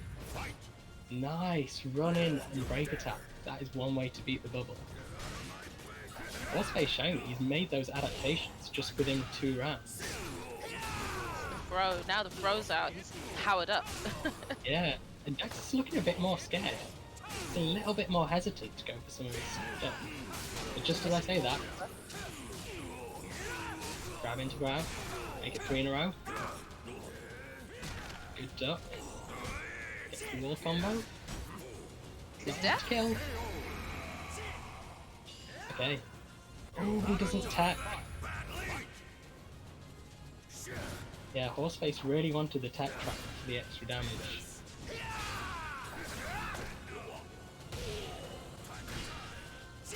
Good duck, but no punish on the grab. Yeah, the armor grab has been working out for him. Again, duck but no punish. The leaf hit on the reverse edge. That is a lot of damage. Siegfried flashing red. Again, no punish on the low kick. I guess, yeah, if you're not going to punish it, just reversal it preemptively. Wow, Dex is getting scared for Horseface here. Yeah, and Dex is going to close it out. Oh no! Yeah, Horseface got a little bit too antsy, tried to throw out that 2A. But Dexus ready for it with the CE whiff punish. So that is 2 wins for Dexus now. Yeah, this man is looking scary. He's got the momentum on his side. And they've happened swiftly as well. That's Dexus for you. He's just relentless. Full on Unger Siegfried. So just to say, guys, we do have one more match before the break, actually. So we will be going for a break after the next match instead. So use it as an opportunity to, grab a drink, have a chill. But some really great news, and you guys have all been really thrown out into the matcherino. We've got $10 left until we reach $100. So who is going to be the champion that takes us to 100? I will say that whoever takes us to that $100 finish line gets one evening out with the beautiful, charming Holy Carp. No way. To be fair, I didn't sign up to this, but I'll go ahead with that. If you I can was bring that debating up, in my head. Should I say me or should I just volunteer someone essentially to a date? Yeah, wait, this wasn't in the script. What? So we do have Neon up next, and we're about to get into his intro. This should be banterous. I beat up 2 weeks. No, you don't want this. You don't want this. Trust me. What the fuck is going on here? Oh, a new target. Wait, what the fuck is going on here?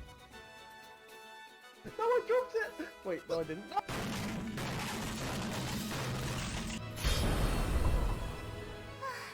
Such a nice breeze.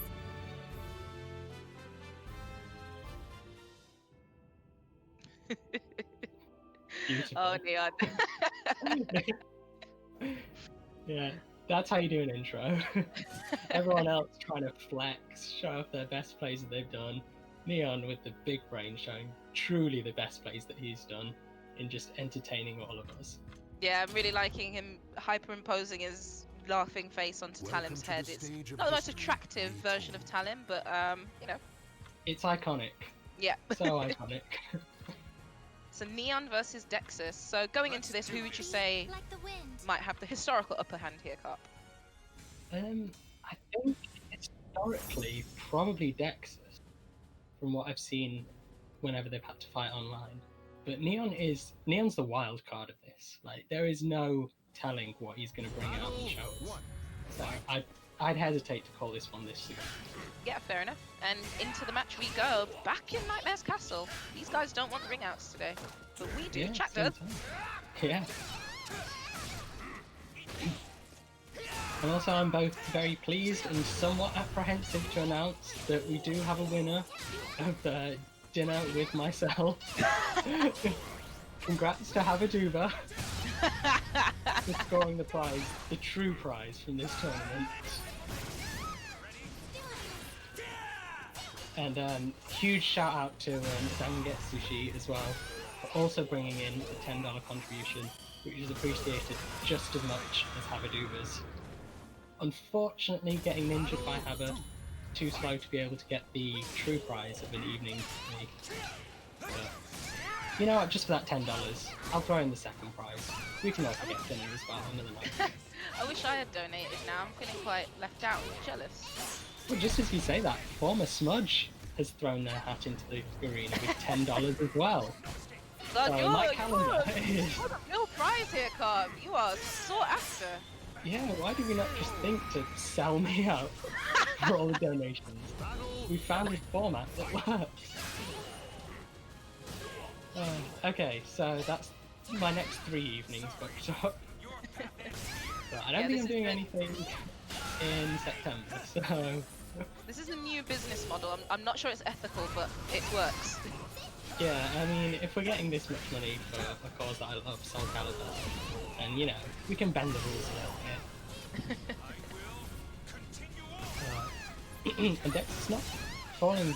Dex is falling that tech trap. This is me, eh? I cannot lose. Wow. That was so Wow, you risky said- as well. That little punch in the head that Talim did. Yeah. Love it. Yeah, both these players love their reversal edge.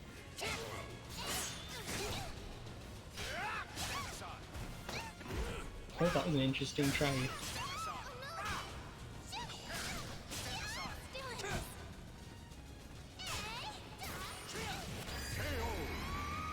So I have seen that Talim's got some interesting changes in the latest patch. Do you know much about them, Carl?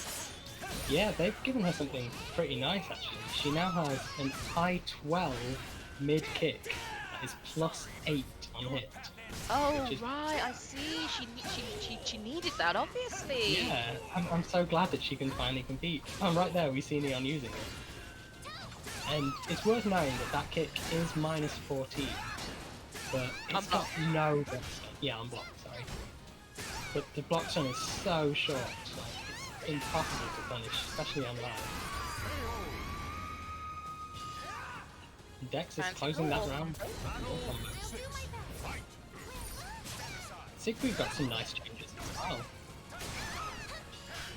Siegfried got a new buff to his B4, which is a relatively fast break attack as far as break attacks go. It now realigns pretty well.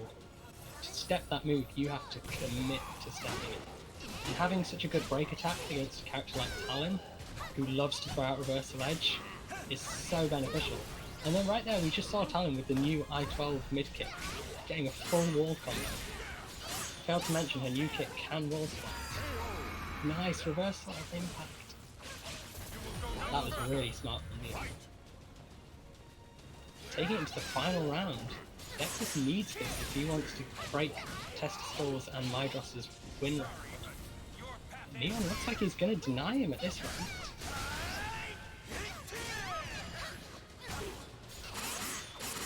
Good step kill from Dexus. Neon having no fear. Dexus pulls out the bluff, holds the reverse ledge all the way. Oh, and that's going to kill! Dexus coming so close to being dethroned by Neon in that game. But he manages to clutch it out.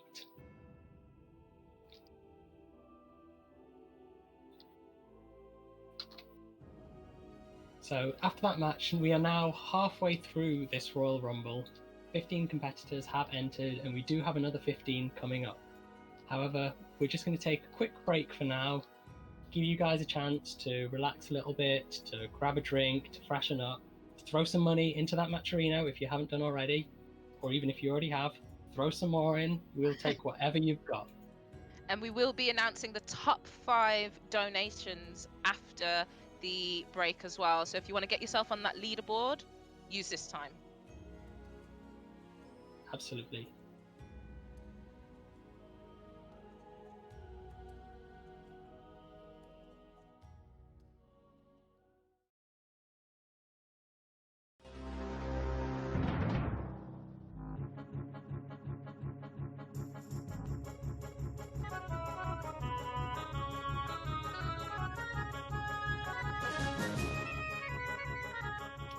Hello, hello. Welcome back to the SoulCalibur VI Ring Out Royal Rumble. We are in part 2 now. We just left off with Dexus, sat on a 3-win streak. So if he wins the next match, he will beat our previous 2 champions at the moment, who are Testiskulls and Mydros, both on 3 wins. So for those of you who don't know, this is a Royal Rumble format where the winner stays on. We'll have 2 winners, one for the last man standing, and one for the longest streak, and the next match will determine that. And I'm just going to pass you over to Red Bean now, who I believe has a few things she wants to tell you. Yeah, so in our second competition of the biggest donations of the day, we have in 5th place Conmai with very, very generous $10.19 for Arpia's abs. We've got Zanget Sushi with $10.50 for dinner with you, Carp. So very grateful for that. Then we got Eternal Dragon for Horse Faces intro with $12.80. Silo Zen with the $15.50. Buff Dan and Angel Step still in that top spot with a $20 donation. But guys, we've managed to get the Matcherino pot to $120 today. So thank you so much to everyone who has donated so far, and don't forget you still have time to donate. You can use the free code TNTSCRR for our SoulCalibur Royal Rumble. Yep, so don't forget we have a long time left for you to still keep donating. I reckon we can get to $150 in no time. So come on, prove me right. Let's keep getting that prize pot up. And next up, we will be watching Silo Zen versus Dexus. So as Cart mentioned before, if Dexus manages to win this match, he will pull ahead with 4 wins, with a 4-win streak. So yeah, all to play for in this one. Yeah. I don't know if you have a preference. Is there anyone you're rooting for in particular in this match? I don't really know Silo Zen, actually, so my instinct would be to go for Dexus, just because I know the caliber of his play. Let's do this. But yeah, we'll have to see. Maybe you know more than me. To be honest, I've not seen a great amount of Silo Zen's play. However, I do feel like with the fact that he's been mentioned as one of the top 5 donators to the Macrino pot, I can't help but root for this man. He's already won. He's already won. Yeah. So for the remaining 14 contestants, if you want some obvious streamer bias from me, then get donating to that prize pot, and I'll give you all the biased commentary. You know the way to your heart, Cart. Get Through the pocket. money. Yeah. Yeah, exactly. So Dexter's off a commanding start here, pulling away with that first round. There's 3 potentially still in this. So Silo then has more than enough opportunity to bring it back. Yeah, Dex has been very evasive and not ever letting himself get pinned down, ducking under the poison breath.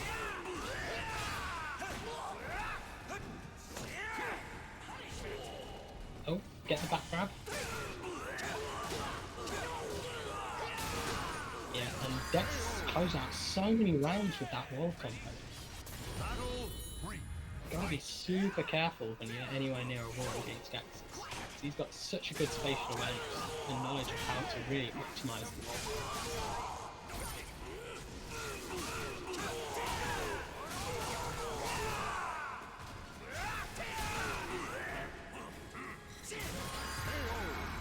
Yeah, good pressure there.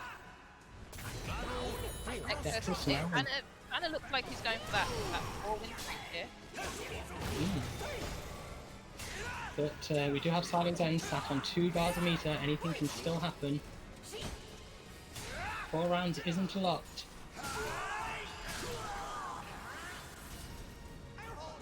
Okay, we're going to see the first soul charge. That's one way to start it.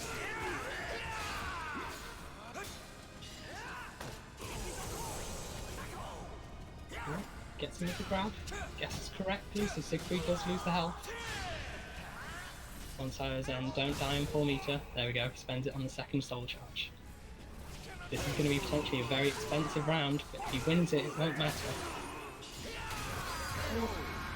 And Dexus takes the 4th round. Not messing about. He wanted to dethrone both Mydros and Testiscores, take that 4-win streak, and now Dexus is our new streak champion. And he's still going. Yeah, absolutely.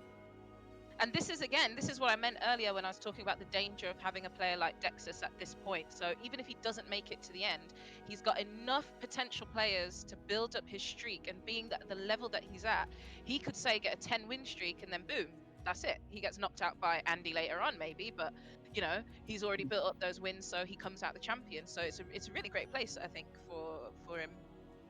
Yeah, absolutely. This is exactly where he probably wants to be.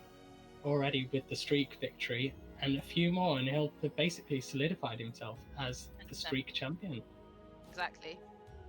But not if our next competitor has anything to say, who is Peekapee. And I don't think Peekapee is here to play around, because she's come here with an intro. She's prepared for this tournament. Exciting. See it. Get it. Let's get it out. Move to the music, play like the music. Move it to the music, yeah. Move to my music, play like the music. Let's do my music, yeah. Now get the guns, the drums. So Nice. it does feel, Cop, as if people maybe aren't really going for the flashy ring outs so much as they did really early on. I really want to strongly encourage all the players, you know, Welcome definitely to pick the those ring stage out of stages. history. Definitely go for the ring outs, especially at the last round. Means that the prize pot increases, and I will end this nightmare. reputational payoff for getting the ring outs, and especially with the characters that we're seeing on the screen now. You know, Siegfried, Zasalamel, great characters for ring out. So I'm hoping that we get some in this match. Yeah, absolutely. And it looks like this is the perfect stage for it as well. We're back on the desert. And also, I can announce something that I'm very pleased to tell you. That Eternal Dragon has just, as of this moment, put an official bounty on Dexus's head. Anybody anyone who is able to knock Dexus out of this tournament, for that, Eternal Dragon will be donating $20 to the Match Arena pot. Yo, yeah, can someone hook me up with Eternal Dragon's employer? Because the kind of cash he's giving away today, I'm interested.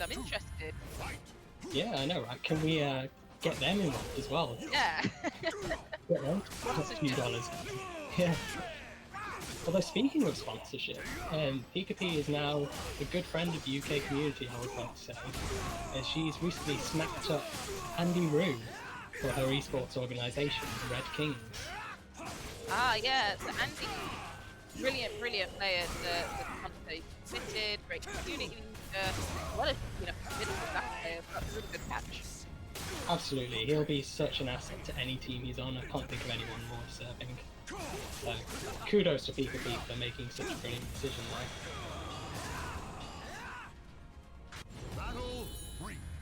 But however, it's looking like she's already struggling with this Siegfried from Dexus. So we're on the desert stage. Yeah, can't beat the blue shell. Oh, and he just Ring waits out. in daytime Yeah. to ring out. Bye! Off you go! Adios! But Pika hasn't got around yet, which may sound bad, but it does mean that she's got the opportunity to do the quadruple ring out. Oh, Dexter is step there, amazing! Oh, very close to reverse ring out there. Dexter's not fearing a second hit of the 2-2-BB. He's got a lot of rounds to play with, doesn't he? He's got no fear here. He really wants that drop kick. Bang. Oh, that's going to be the first ring out. Nice. Pika with the first ring out on the board. Can we see 3 more? So far, only Testis Goals has been able to accomplish the quadruple ring out. I mean, imagine if she got the quadruple ring out and the $20 bounty from Eternal Dragon for knocking out Dexus. And Dexus going straight into that 4-hit mid. Looks like Dexus is just playing around and Oh, wow! I feel slaps like her out the ring. that just had to end that way. That was just too much pressure, overwhelming, by the ring edge. Yeah, that was But it true. was a very high commitment. Whenever you pressure Zaslamel and his back is to the edge, you are taking a huge risk. Yeah, Pika absolutely. only needed one correct read to turn that into a reverse ring out. 100%. He's got so many options to do it as well, between throws, mids, like very Yeah. dangerous situation. But I guess that's what separates a player from like Dexus from the rest of the herd. Like, he knows when to take those risks. He knows when he can be in the opponent's head and play around like that and have fun. And to be honest, guys, that is what the Royal Rumble is about: having fun, being flashy, building up your reputation. Yeah, absolutely. We saw it with the offline videos as well from when this was done for Tekken. It's just a platform where players can let loose and have a lot of fun with it. Live out their wrestling fantasies. For those of you who grew up on WWE, you get to pretend to be that face that you always worship. Yeah, I didn't realize until I was much older that it was all fake. it's all I was fake. like, oh my What? God. You're hitting him in the head with a folded metal chair. What are you doing? Yeah, right. To the stage of history retold. Yeah, that's the one thing that I think SoulCalibur needs. We've got ring outs, but we don't have folded metal chairs yet. We don't have tables, we don't have ladders, we don't have chairs. We've just got Oh. swords and nunchucks and weird Umbrellas. items like that. Yeah, What are they useful for? Fighting? I don't think so. that'd be ridiculous. Who brings Yeah. a sword to a tables, ladders, chairs fight?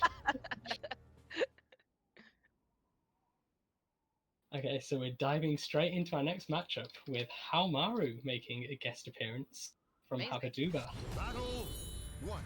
Fight. And Habaduba has been showing a lot of great form recently.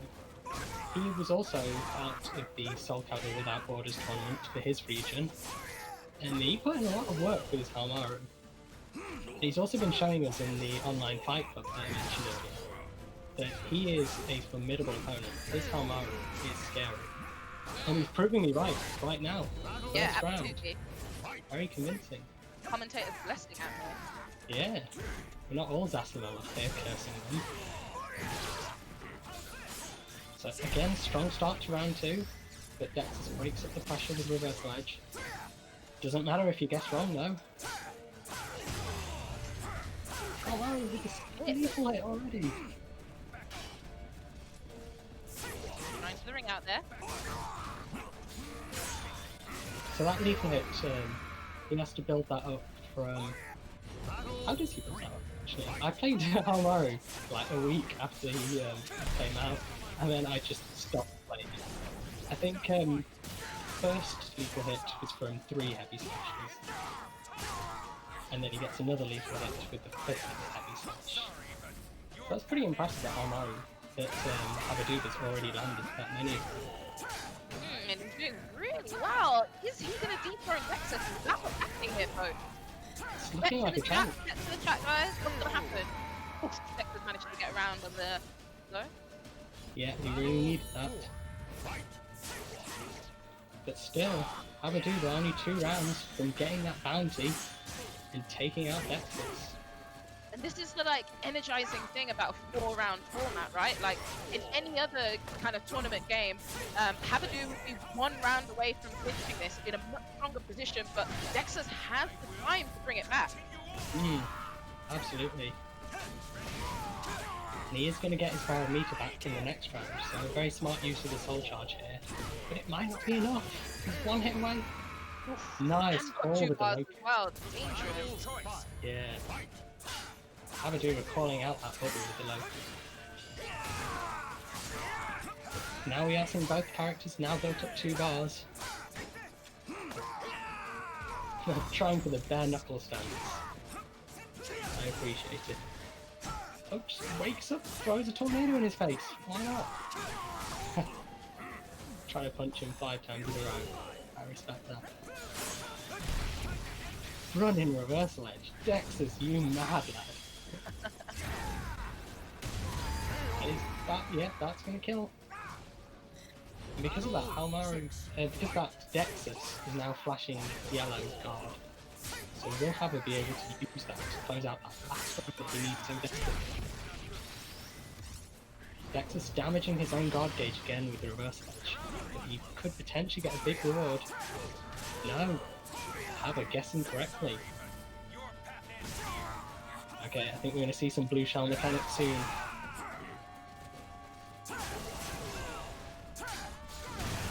Siegfried now with Dark Legacy, but it doesn't matter!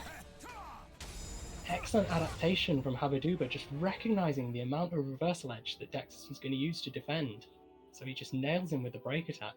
Huge congrats to Haba for taking down Dexus. Dexus, the champion who no longer is the champion no more. Get off! Get off our screen, Dexus. Yeah, your reign is over. Although he did pretty well, I think 5 win streak.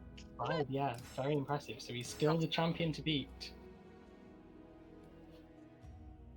So next up, we've got Los Kias, who will be trying to take down Habaduba after that very impressive performance. I believe Los Kias will be on Talim. Yes. So Loz is part of the kind of little trio, the gang, I believe, with Lionide and our friends at Samblix, yes. Samblix earlier. Little gang, squad.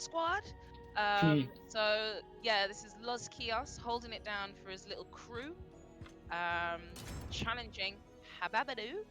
Guys, I'm so sorry, I can't pronounce anyone's name today. Yeah, that's fine. I think Testicles just ruined us for the rest of the match. Like, it was all English over language after that. over my head. My time to shine. Oh, and Habaduba is saying Habadabba do with the Fred Flintstone cast. Oh, you can't compete with that. Although he was using this for his OFC match, and he did forget to turn off the armor break setting, which you can now do. I feel like you instantly lose your power if you create Soul that's got armor break enabled. Let's see if Loskias can rip off those clothes. good patience from him. Ooh, Habit running log to the ring edge there. Really fighting for this positioning, and it worked out for him. Good Off the ring. stuff. Haven't looking to. How he just wasn't letting him move to the ring edge. And that's exactly what you need in this Royal Rumble style ring out format. If you can play like that against the edge consistently, then, well, let's just say Eternal Dragon's wallet is going to be pretty empty. I mean, let's not forget that Habaduba just collected the bounty for knocking out Dexus. Yeah, absolutely. And it looks like he's going to collect even more of that money with these ring outs. He's trying to go for this quadruple here. It looks like he's positioning himself to the edge. Oh, unfortunate. Battle 3. Fight. Ooh, good challenge with there. Good stuff with back step. Yeah, Haba's spacing has been very on point. And again, back step, side step, whip. On it. Let's go. Good anti-air.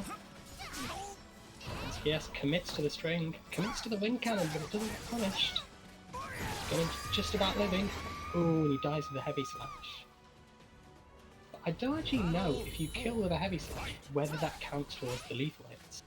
I'm not actually sure if it does. Ooh, that's very unsafe. No punish.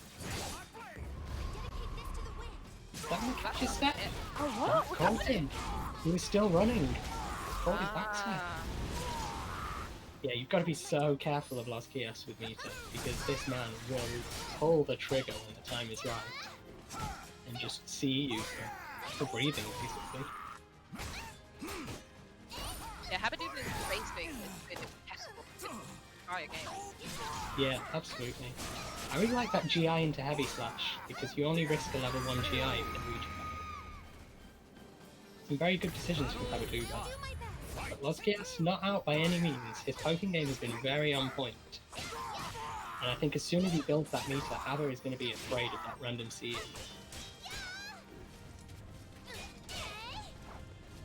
Haba being so patient. Are we going to get the ring out? Both players really pushing for it, and the wind cannon throwing him out the ring. Get out of my stage. Battle 6. Fight. Starting with a soul charge. Imagine trying to grab Los Kios when he has meter. This man is jumping over all those grabs and all those lows. And he's still got another bar.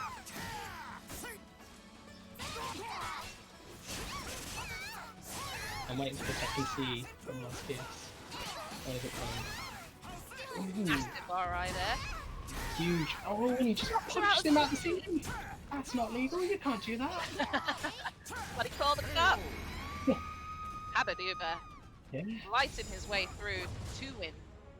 Just like that, now Haba is looking like the one to beat.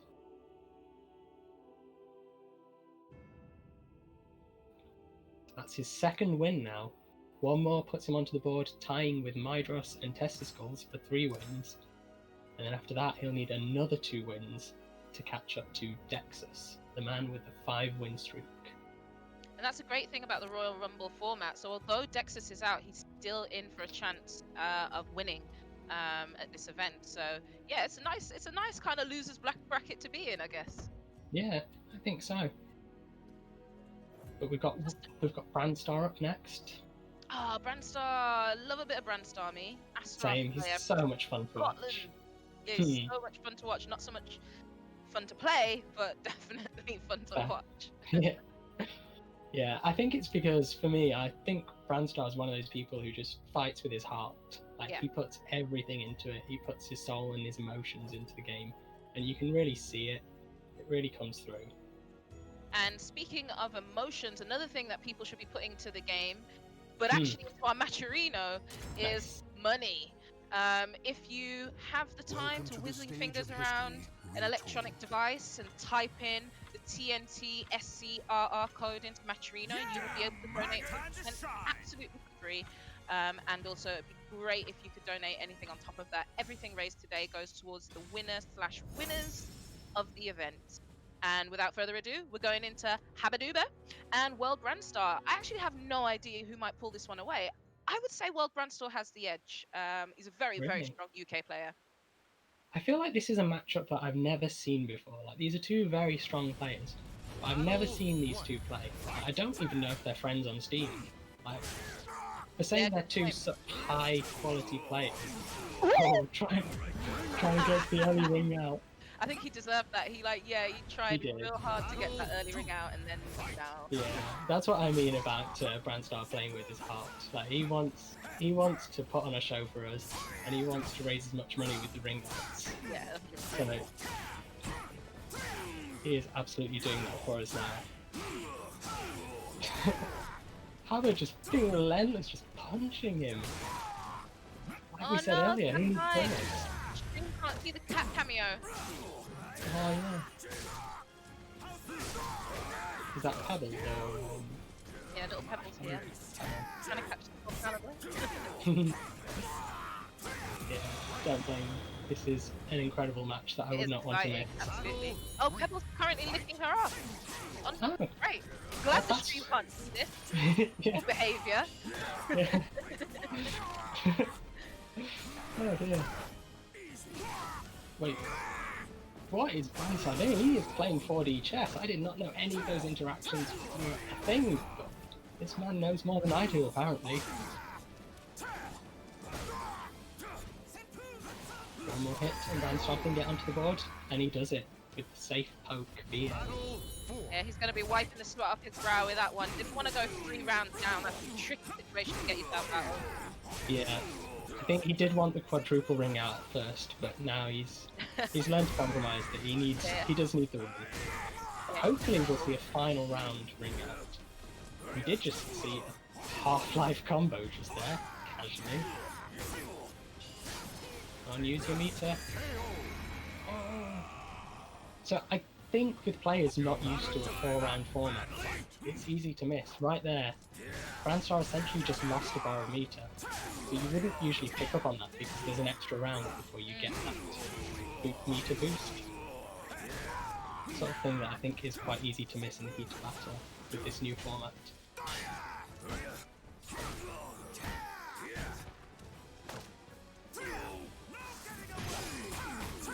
Okay, so now Almaru is going to push Asquith right to the edge. This could be a... Oh no, it keeps him in the middle of the ring. I guess Habaduba doesn't want to take any risks because Asquith has some amazing ring out options, and there it is, just as I say it. The 1k ring out. That was cheeky, running 1k. That was kind of dangerous as well, it worked out for him. Yeah, I mean, Brandstar had lower health, there was less to gamble. That's a pretty tough decision. It's quite a volatile matchup, I think, because both of these characters are so capable of reversing the stage positioning and ringing you out if you're anywhere near the edge. Oh, he tried to backstep all of the hits. Halmaru's backstep is good, but I don't think it's that good. And the break attack just hits him. Oh, 3 rounds apiece! I was thinking that Haba might be the next one to build the win streak. Brandstar. Not letting that happen easily.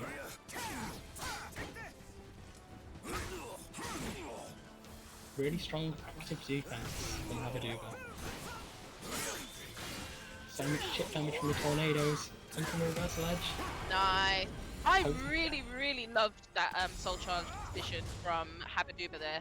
Like, using it to pile on the pressure, recognizing he was in an advantageous situation with 2 bars. Absolutely the perfect time to pop it. And he did the same thing in a previous round with his soul attack. He recognized that he had a good chance of winning that round, so he ended the soul attack in a way that kept Astaroth in the middle of the ring so that he could continue to safely close out the round. And I think in general Habaduba was just very smart with meter management and resources. Absolutely. So Habaduba winning that game actually means that he is now on a 3-game streak, which is fantastic, and his next challenger, which is, I believe, is Phantasm? Yes, Phantasm. Phantasm up next. Who does Phantasm play? Mina, as far as I'm aware. Ah, this should be really exciting. As far as I know, Phantasm is quite a good player as well. So Mhm. yeah, And exciting. Fantasm, he's so good at ring outs. And I swear, any time that I play him, or any time that anyone plays this man, he ends up on the desert stage. Every single time, without fail. Like, he picks random select, but it's always the desert stage. So I'm going to be so disappointed if these two fight anywhere but the desert stage.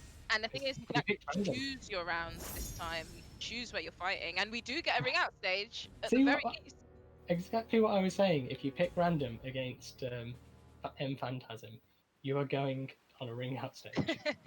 Random select will make sure it happens. Battle 1. All right, let's get into it. Mina versus Komaru.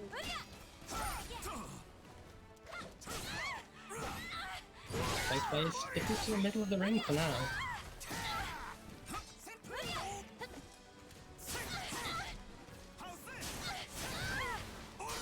Just a quick shout out to the current Match Reno prize pool that we've got.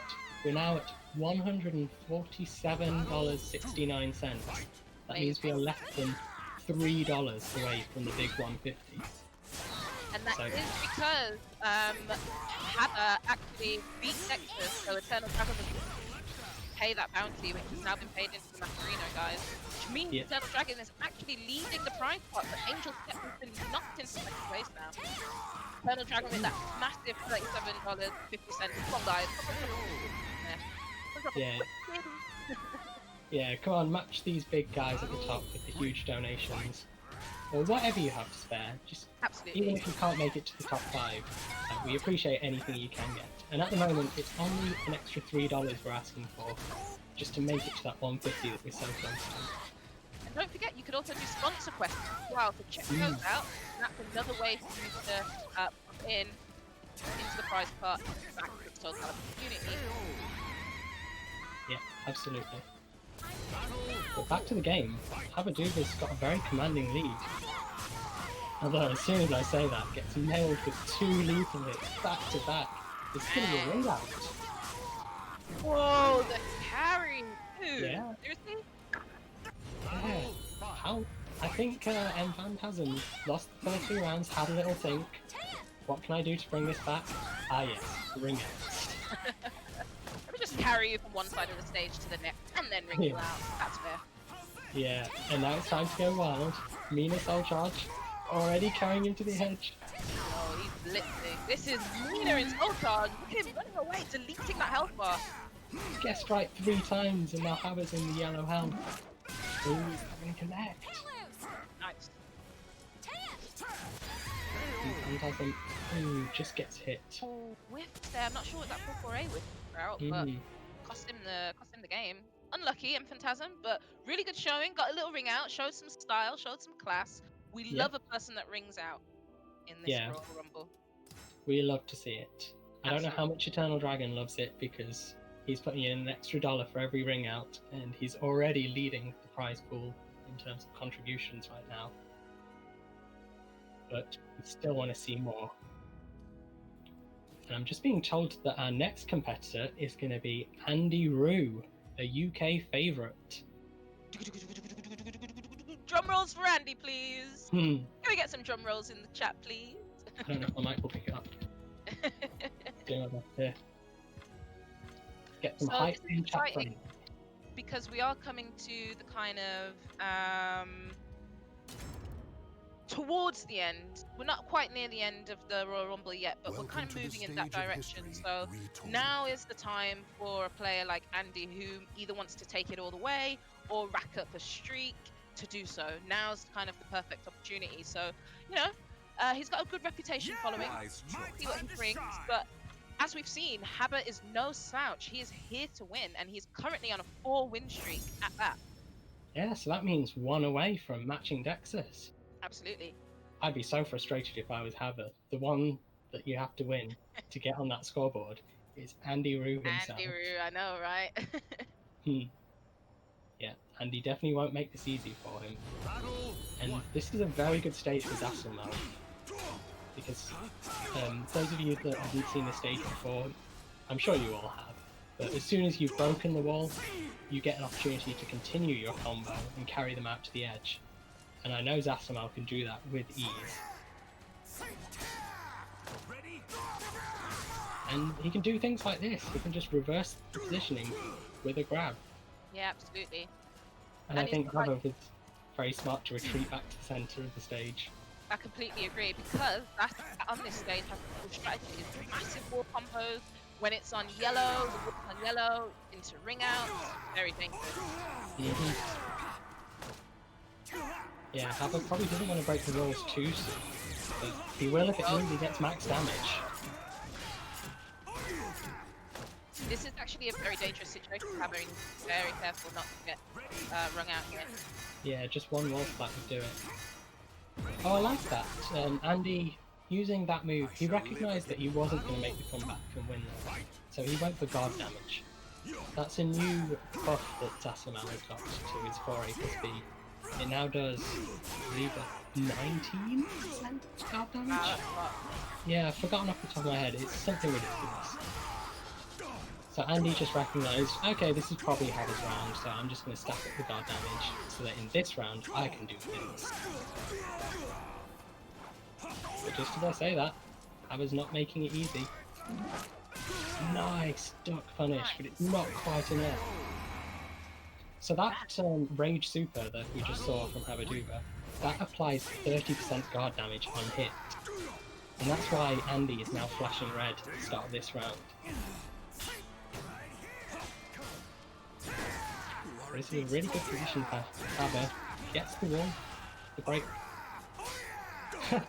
Jumping over the slide. Andy with the next level reads. Ooh, but no next level read on the reversal edge. You're gonna see the counter style charge. Ooh, nice parry. Not gonna be enough. Whoa! And he's got to be careful. He's got 3 rounds down, and Habaduba, Scooby-Doo! Habaduba,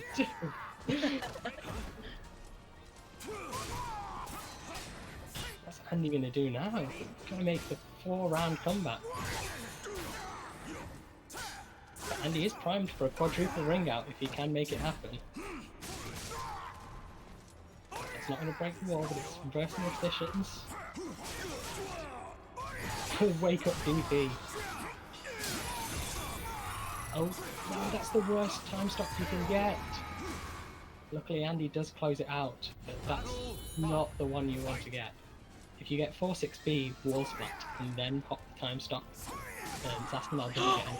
No! You can do that. Again, I think Havoc said that. Yeah, no, he definitely did. If you looked at Andy's movement there, he was literally fishing. Right turn and get that positioning and then the ring out, and yeah, did it perfectly. Not quite a ring out. Havoc's got to be so careful, backing away. Ring out, oh my god. So tense, so either way. Oh, that should be a ring out. And it is. Habaduba! Matching Dexis's streak. 5 wins in a row, taking out a fan favourite, Andy Rue. Wow, and I have to say, like, Habaduba just, that 5-win streak, that's happened really quickly. That was, yeah. That was a commanding win streak. Very impressive. We were all thinking that Dexis was the one to beat. We were all thinking that Andy was the wildcard to stop whoever's streak we had at this point. And he's out already, he's got no chance. Yeah. So, a quick plug for the Matcherino. We are now at $149.69. So we are Come on, guys. just cents away from the 150. 31 cents, guys. So a couple of announcements. Our friend Dan, our boy Dan, who's whispering lovely things in our ear throughout this stream, has said that if we get to well, what is it? Are we going for? If we get to 169.69, he will donate. No, I've messed it up there.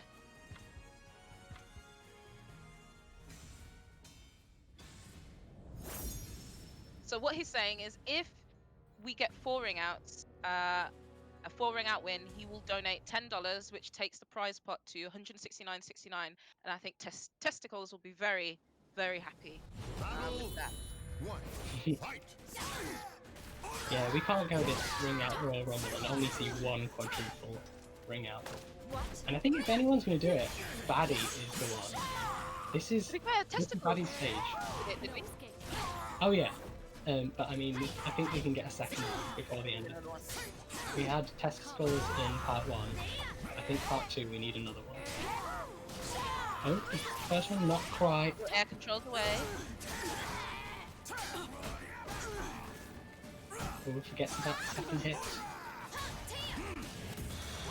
So it's worth mentioning that these two players have actually fought each other really recently. Like, literally just the other day, they fought in the online fight for the OFC. And I can't remember the exact score. I think it was something like 10-2 or 10-3 to Baddie. Baddie played extremely well in that match.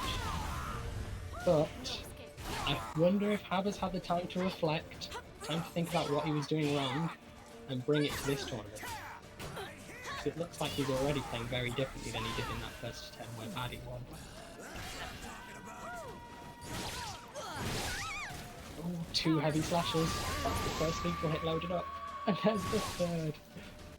Habaduba, he's not playing about. He is in there. Yeah, and I think this means that Habba's stance, the warrior focus stance, is now going to have a lethal hit attached to it. This is a good position for Habba. So that's But ring out. that's not a good position when you're thrown straight over the fence of Kaermore and into whatever the forest is below. Did you see a reverse side cancel? Not quite a ring out. Ooh, this is gonna hurt. That's a ring out. One more round, and Habaduba is gonna get 6 wins. Yeah, it looks like Habba's made the adjustments that he needs to since the last time he fought Baddie.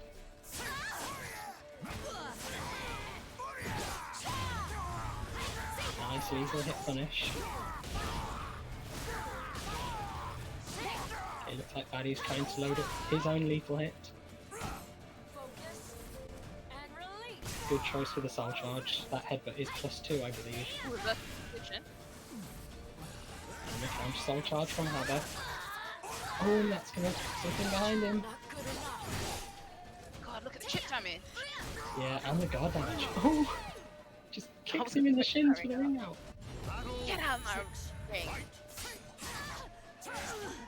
So is that 2 ring outs for Baddie? It is, yeah. Yeah, he's working towards making Dan empty his pockets too. 1.999. Yeah. Come on, Taki, do it for the 169. Do it for the memes. Do it for the prize.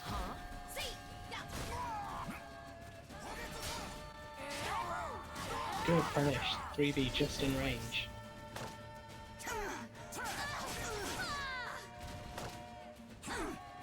Habba just grabbing it. Habba really wants to beat Dexter's score.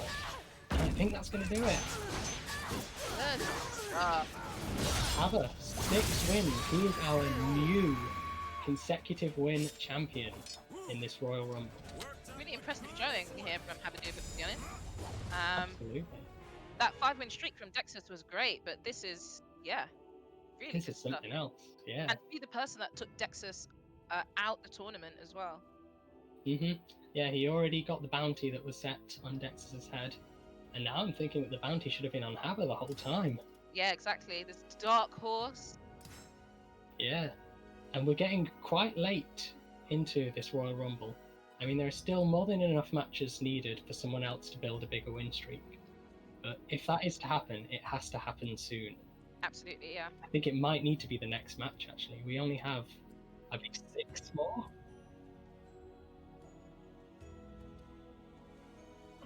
Okay, so Zangetsushi is the next player up, and he's entry number 25. So the time has actually expired to be able to beat Habba's 6-win streak. So that's it. We have a winner, technically, already. Yeah, we have our first winner. But don't forget, guys, there are 2 different ways to win this. One is the streak, which Habba has already secured now, but the other is to be the last man standing. So we've got 5 more contenders for you, who are all going to duke it out to try and take down Welcome to the Habaduba stage of history. and be the last person in the ring at the end of this Royal Rumble. Yeah! I march to My battle. time to shine! Clear my path! So Zangetsushi is a relatively new face at the moment. He's been playing for quite a while and he's been making himself known within the community. And he is one of the Wake Up on Trent guys.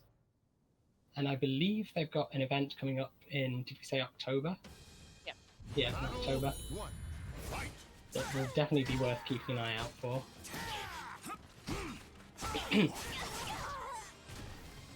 So Zangetsushi in with the Hilda. These are two characters that we don't see very often. Yeah, absolutely. I don't think I've ever seen this matchup. Outside of training mode, I've never seen these two characters in the same stage. Oh, the back turned AI! Again, Habaduba doing so well to position himself for these exact situations. And that one time when he was about to get rung out, he just clapped his hands and did the lethal hit. Well, he did the automatic RI. Okay, so he gets Shi with the strings. Good timing on his mid-range bounce.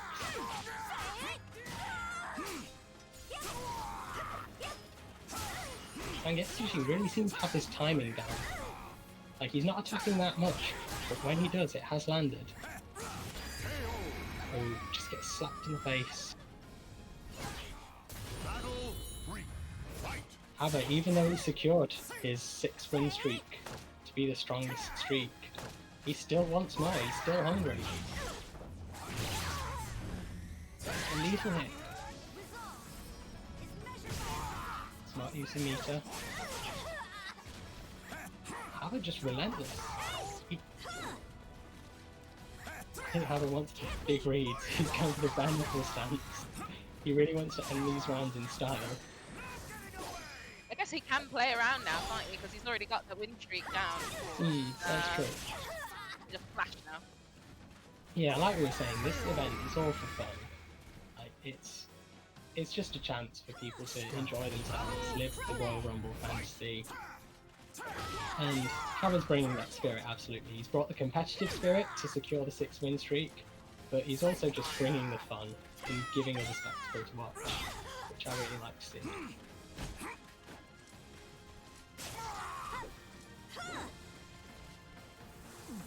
Just running circles around Zangetsu.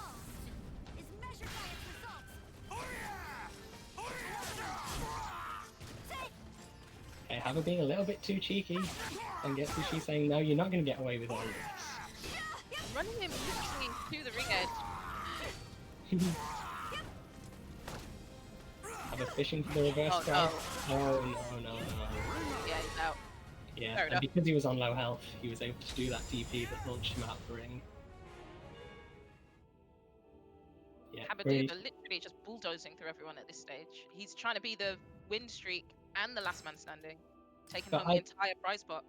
I respect that, especially for the fact that he managed to win that final round with a ring out, if I'm not mistaken. With Yeah, that he did. reverse. Yeah.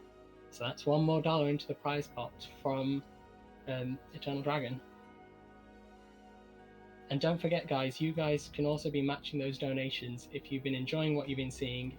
If you love to see these Habaduba ring outs, then please do keep putting money into the prize pot. Fill in the sponsor quest. Use the promo code TNTSCRR if you haven't already. Super easy to do. Doesn't cost you any money. Yeah, we'll take whatever you can. So now that Haba has secured his streak, we do still have another 4 matches still to go. 4 contenders who are going to try and clinch out that last man standing championship. And it actually is the case. If Haba gets to the last game and wins it, although he'll have won both categories, he won't actually be taking home the entire prize pot.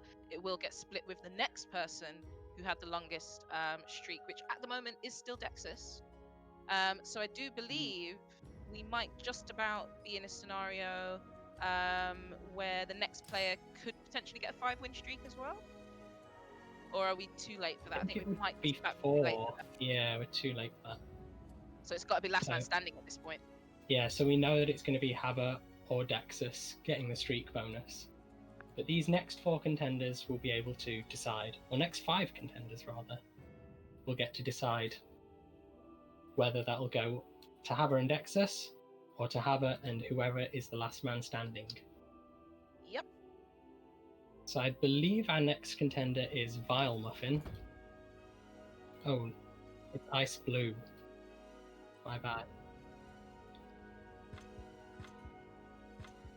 So Ice Blue's actually an elf boy, monopolizing Welcome the to the 3D stage fighting of game history. scene by being both a Tekken and a SoulCalibur player, and who knows what else he's got up his sleeve as well. So this is a little bit of a team match almost. Elf boys coming through.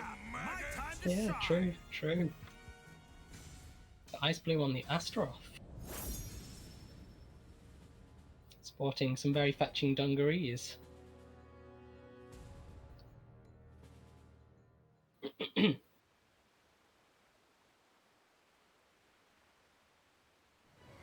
We're going into the next match. In the meantime, if you do want to put anything else into the Matrino pot, please do. We only have 4 contenders left before we draw the winners.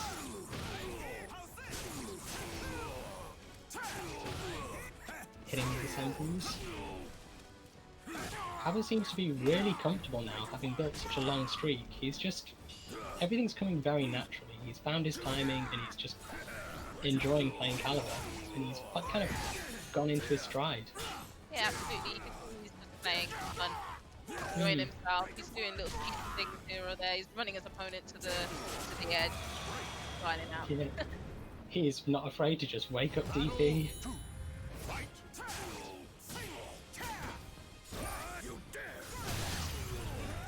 Ice Blue struggling to just find his footing, to find the opportunity.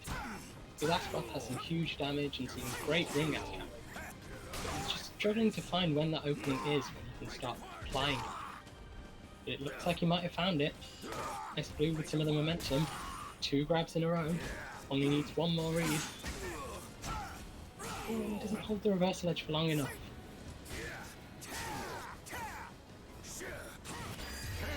Ooh, just whiffing the 6k there. Habadu with great patience, even with his back to the edge. Oh, and that's going to be a whiff punish. I'm going to flip in behind. Nah, keeps pushing him all the way to the edge. Good defense from Ice Blue, not letting Haber start his soul charge pressure. I'm a bit optimistic with the run-in grab.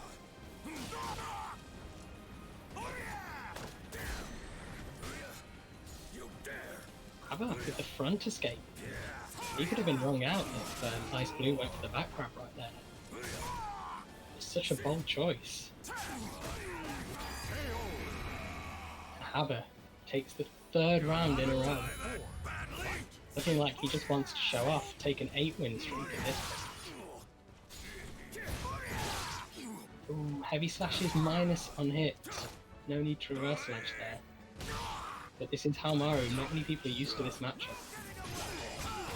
And another FA finish. I love that he's doing the just frames as well. Wow. Out? Oh, so close.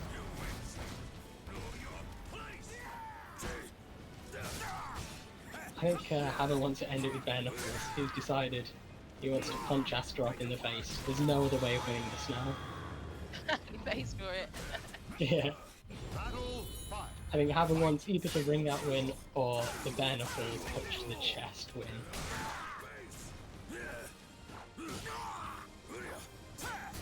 But Ice Blue looks like he's picked up some of the tendencies, and that's all you need as an Astaroth player. You need to win the player matchup, because once you start making reads on the opponent, Astaroth has some big damage. Good finish, doesn't convert to a ring out. Nice cut there. Yeah, Tried unfortunately. 6 plus G, it didn't work out for him. Yeah, that's the 2nd time that had happened as well. Haber's just on point with the guesses on the armor grabs. Unfortunately, we didn't get to see Haber end it with a ring out or with a bare knuckles win.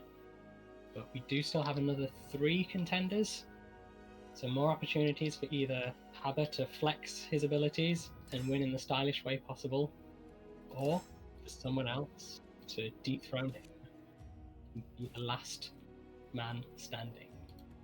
And up next, we do have Mercy Main. Never heard of this player before. Have you got? I believe he's an Italian player, Okay. if I'm not mistaken.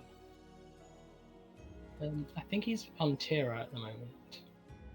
I'm being told apparently he used to play Tira as well.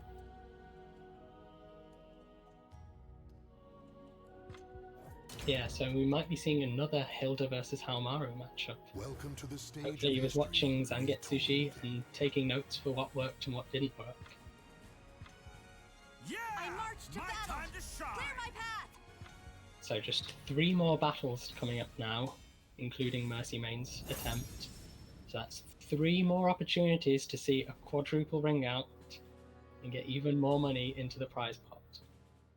And it's really interesting being these last few players, right? Because you don't have the opportunity to get a winning streak, but you do have the opportunity to be 30th player and be the last man standing off the back of winning 1 game. So really interesting dynamics here at the end of the Royal Rumble. Yeah, it's such a good opportunity to not have to put in all the work that Haber's had to put in. Just running through match after match.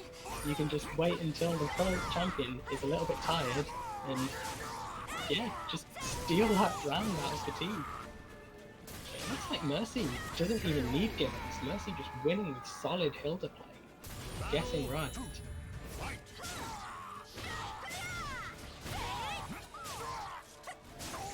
Haber's looking shaken. I'm not sure if he knows what to do in response to all of this Hilda stuff. Oh, I think that's going to combo. That'll end the round. And not only that, but Hilda has a lethal hit, which she gets access to if she won the previous round with a critical edge. And what better way to style on your opponent than with a perfect? Get in there, Absolutely. mate. Perfect. CE finish.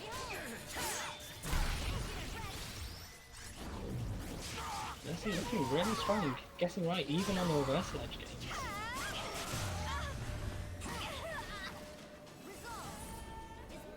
He's going to solve charge. Remember, he does still have the B+K lethal hit. He doesn't even need it though. Runs in with that mid-horizontal, guessing that Haber would try and press something. And just like that, Mercy Maid is 3 rounds. I don't think Haberdoodle was expecting anything like this. It just looks like he wasn't ready for this kind of pressure. Great punish from Mercy with a 3KA. He only needs 1 more hit, and he's still charging to try and close out the round. RI into the lethal hit. Goes for the grab reset. Ooh, and the poke from Mercy Main to take the round. Just as Haber looked like he was building up momentum. Mercy Main denies it. Finally, 4 rounds straight. someone sorts out Haberduba. Sends Yeah. him packing. Off you go. Yeah, 8 wins, that was a bit too much. We needed to see a fresh face on stream. Haberduba though can rest easy because he, he's coming out at least one of the winners of this Royal Rumble. So now we've got to see if either Mercy Main or the other 2 remaining competitors can be the last man standing. Yeah, all to play for right now. So next up is Set, who, like Mercy Main, he used to play Tira, and unlike Mercy Main, he still does. But Mercy Main, having been a former Tira main, will mean that he'll know all the stuff that character can do, all the optimal decision making that he should do to deny Tira the things that she wants. So, with the quality of play that we just saw from the previous match, Set's got quite a mountain to climb. But having said that, Set, I would say, is one of the stronger performers within the UK. He's entered a lot of the online tournaments and he's consistently placed pretty well.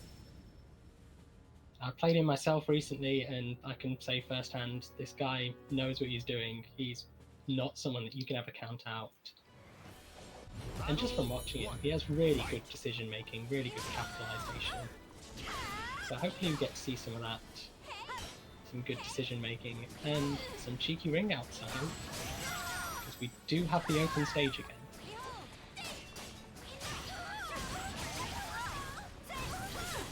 Mercy Main just going in. One last hit. Set guesses right twice. Wow. To block that low into the mid, that's 2 guessing games in a row. But Set didn't capitalise after getting right on it. It's really unfortunate. Yeah, Mercy Main must be really good at himself here. He's been working his way towards the last man standing and not having to put that much work into there either. Yeah, the prize is just so close to his eyes now. He only has to run through 2 more people. Oh, and the lethal hit. Into the reset, I've never seen that before. Yep, that's gonna kill. And that's going to load up another lethal hit for the next round.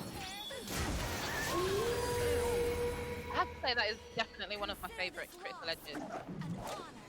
It's Rose Sunday! I do love the wolf as well. Oh,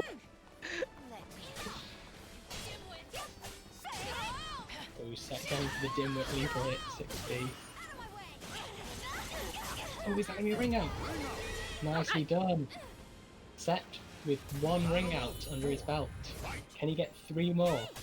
So close to the end, but we still have a couple more opportunities to see a quadruple ring out, just like Testis Skulls made happen earlier. Could Set be our saviour? Could we be the hero that we don't deserve? Good patience from Set, just spacing out. Oh, and there's the lethal hit punish. I'm surprised that reversal edge reached me. Set gets the mood change. He's now only 2 away from getting Coda. Now only 1 away. Now only 0 away from getting Coda. This is another thing. This format being 4 rounds. I didn't think about this before, but this actually benefits Tira quite nicely. She gets to spend more of this game in Coda. If there's anyone you want to make a comeback in this kind of format with 4 rounds, it's Tira. But Mercy Main looking like he's gonna prevent that from happening. Just let's say that runs in 3BB. Nice reset concept. Wow, that did a lot of damage. And that takes it. Set unfortunately dying on 2 bars of meter. And Mercy Main now just 1 game away from achieving the last warrior standing title. We already know that Abba's going to be the streak champion, having won 8 games. But this next match will decide the 2nd champion. Okay, so next up, I believe we've got Fate Kuru entering to try and take down Mercy Main from this short-lived streak, which is looking pretty impressive. So chat, place your bets. Who are we thinking? Are we thinking 1 for Mercy Main to maintain his lead, or give us a number 2 if you think that Fate Kuru can seal his fate and steal it at the last minute?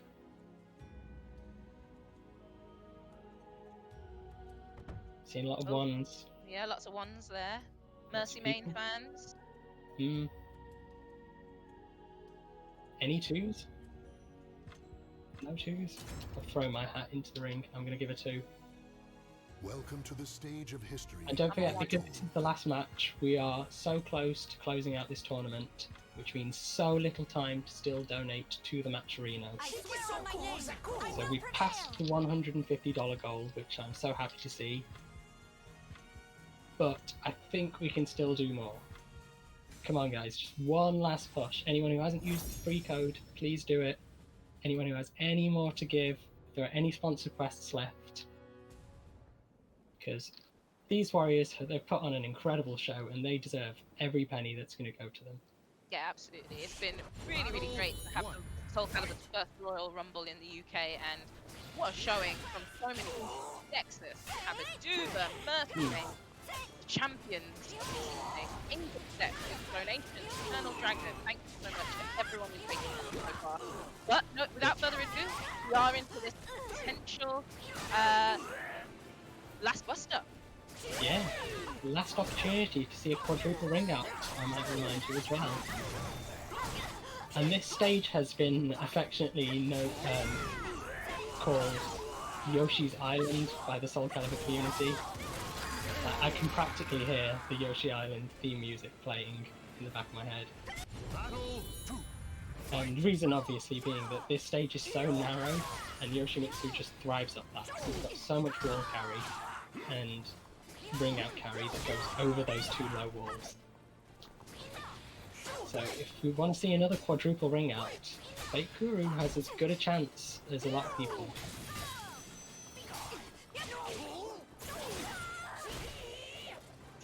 3B hitbox, still catch them. Oh, he drops the just frame. You can punish that on hit. Very good awareness from Mercy Main.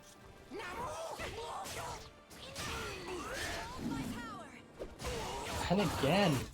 I swear this happened every time. Round 2, Mercy Main decides I'm going to win round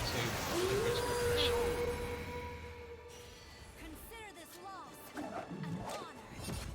Okay, loading up the leaflet. Third time's a charm. Is this the time that we get to see the critical edge lethal hit? Looks like Kuru's just giving himself a lot of space to work with. Maybe he wants to be closer to the ring edge, get away from the walls. Just dancing around. I do think you've got to be careful with dancing around and not engaging Hilda, because she can start charging. And she can charge her moves all the way to unblockables. Bold move from Fake. There we go! Oh my god, there is That's one! what I was talking about. That is why you do not stand at the other stage and dance around against Hilda. God, that did like a third, more than a third of the health bar. Yeah, and it was so good. Okay, Fake Kuru, hopefully having learned his lesson from that one. Still got the opportunity to make quadruple ring out. He only needs to land 1-2-2B. Just step around him in 2-2. Mercy Main's still on the barometer. Oh, this could... No, it's not quite it. Good Oki. Which Mercy Main completely disrespects. Forgets about the string. Oh, wow. Yeah, in Soul Charge, that's a lot of damage. Catches him stepping again. Mercy Main closes it out. Your last man standing is right here, Mercy Main. Mercy Main and Habaduba are two winners today. Mercy Main, our last man standing, and Habaduba, the streak champion, both sitting on the throne. And now I feel like I want to see a first attempt between these two. But anyway, that's for another day. That's for another day. Thank you so much, everyone. Yeah. Thanks for everyone who tuned in, who got involved in the stream chat, everyone who contributed to the Matcherino. We appreciate it so much. This was a really fun event, so a massive thanks to East London Fighters for making this happen, putting this all together, and giving our game the opportunity to show what we can do in this format, because SoulCalibur is perfect for a Royal Rumble. We've got ring outs, baby. So thank you so much for making all of this happen. Matcherino sat a very proud $151.69. Of course, would not expect anything less. And the top contributors still remain Eternal Dragon, Angel Steps, Silo Zen, Zangetsushi, and Konmai. Thank you so much for every single person who donated to the Matcherino. I am fairly certain Habaduba and Mercy Main are grateful for your contributions. Absolutely. And thanks to all the players for putting such a great show on. And yeah, stay tuned for all of the various events that are still going on. There's so much left to watch. Just this weekend alone, we've got SoulCalibur Without Borders. There are plenty of events that we as Europeans can still sign up to, such as Celtic Throwdown, for example. That's happening soon. I'm probably missing more. There are plenty of events ongoing. Lots of European events that Phantasm's still putting together. European Team League will be coming back soon. I don't know if we have the dates for it just yet, but that's in the works. So Watch this space, plenty more of Calibur action to get involved in.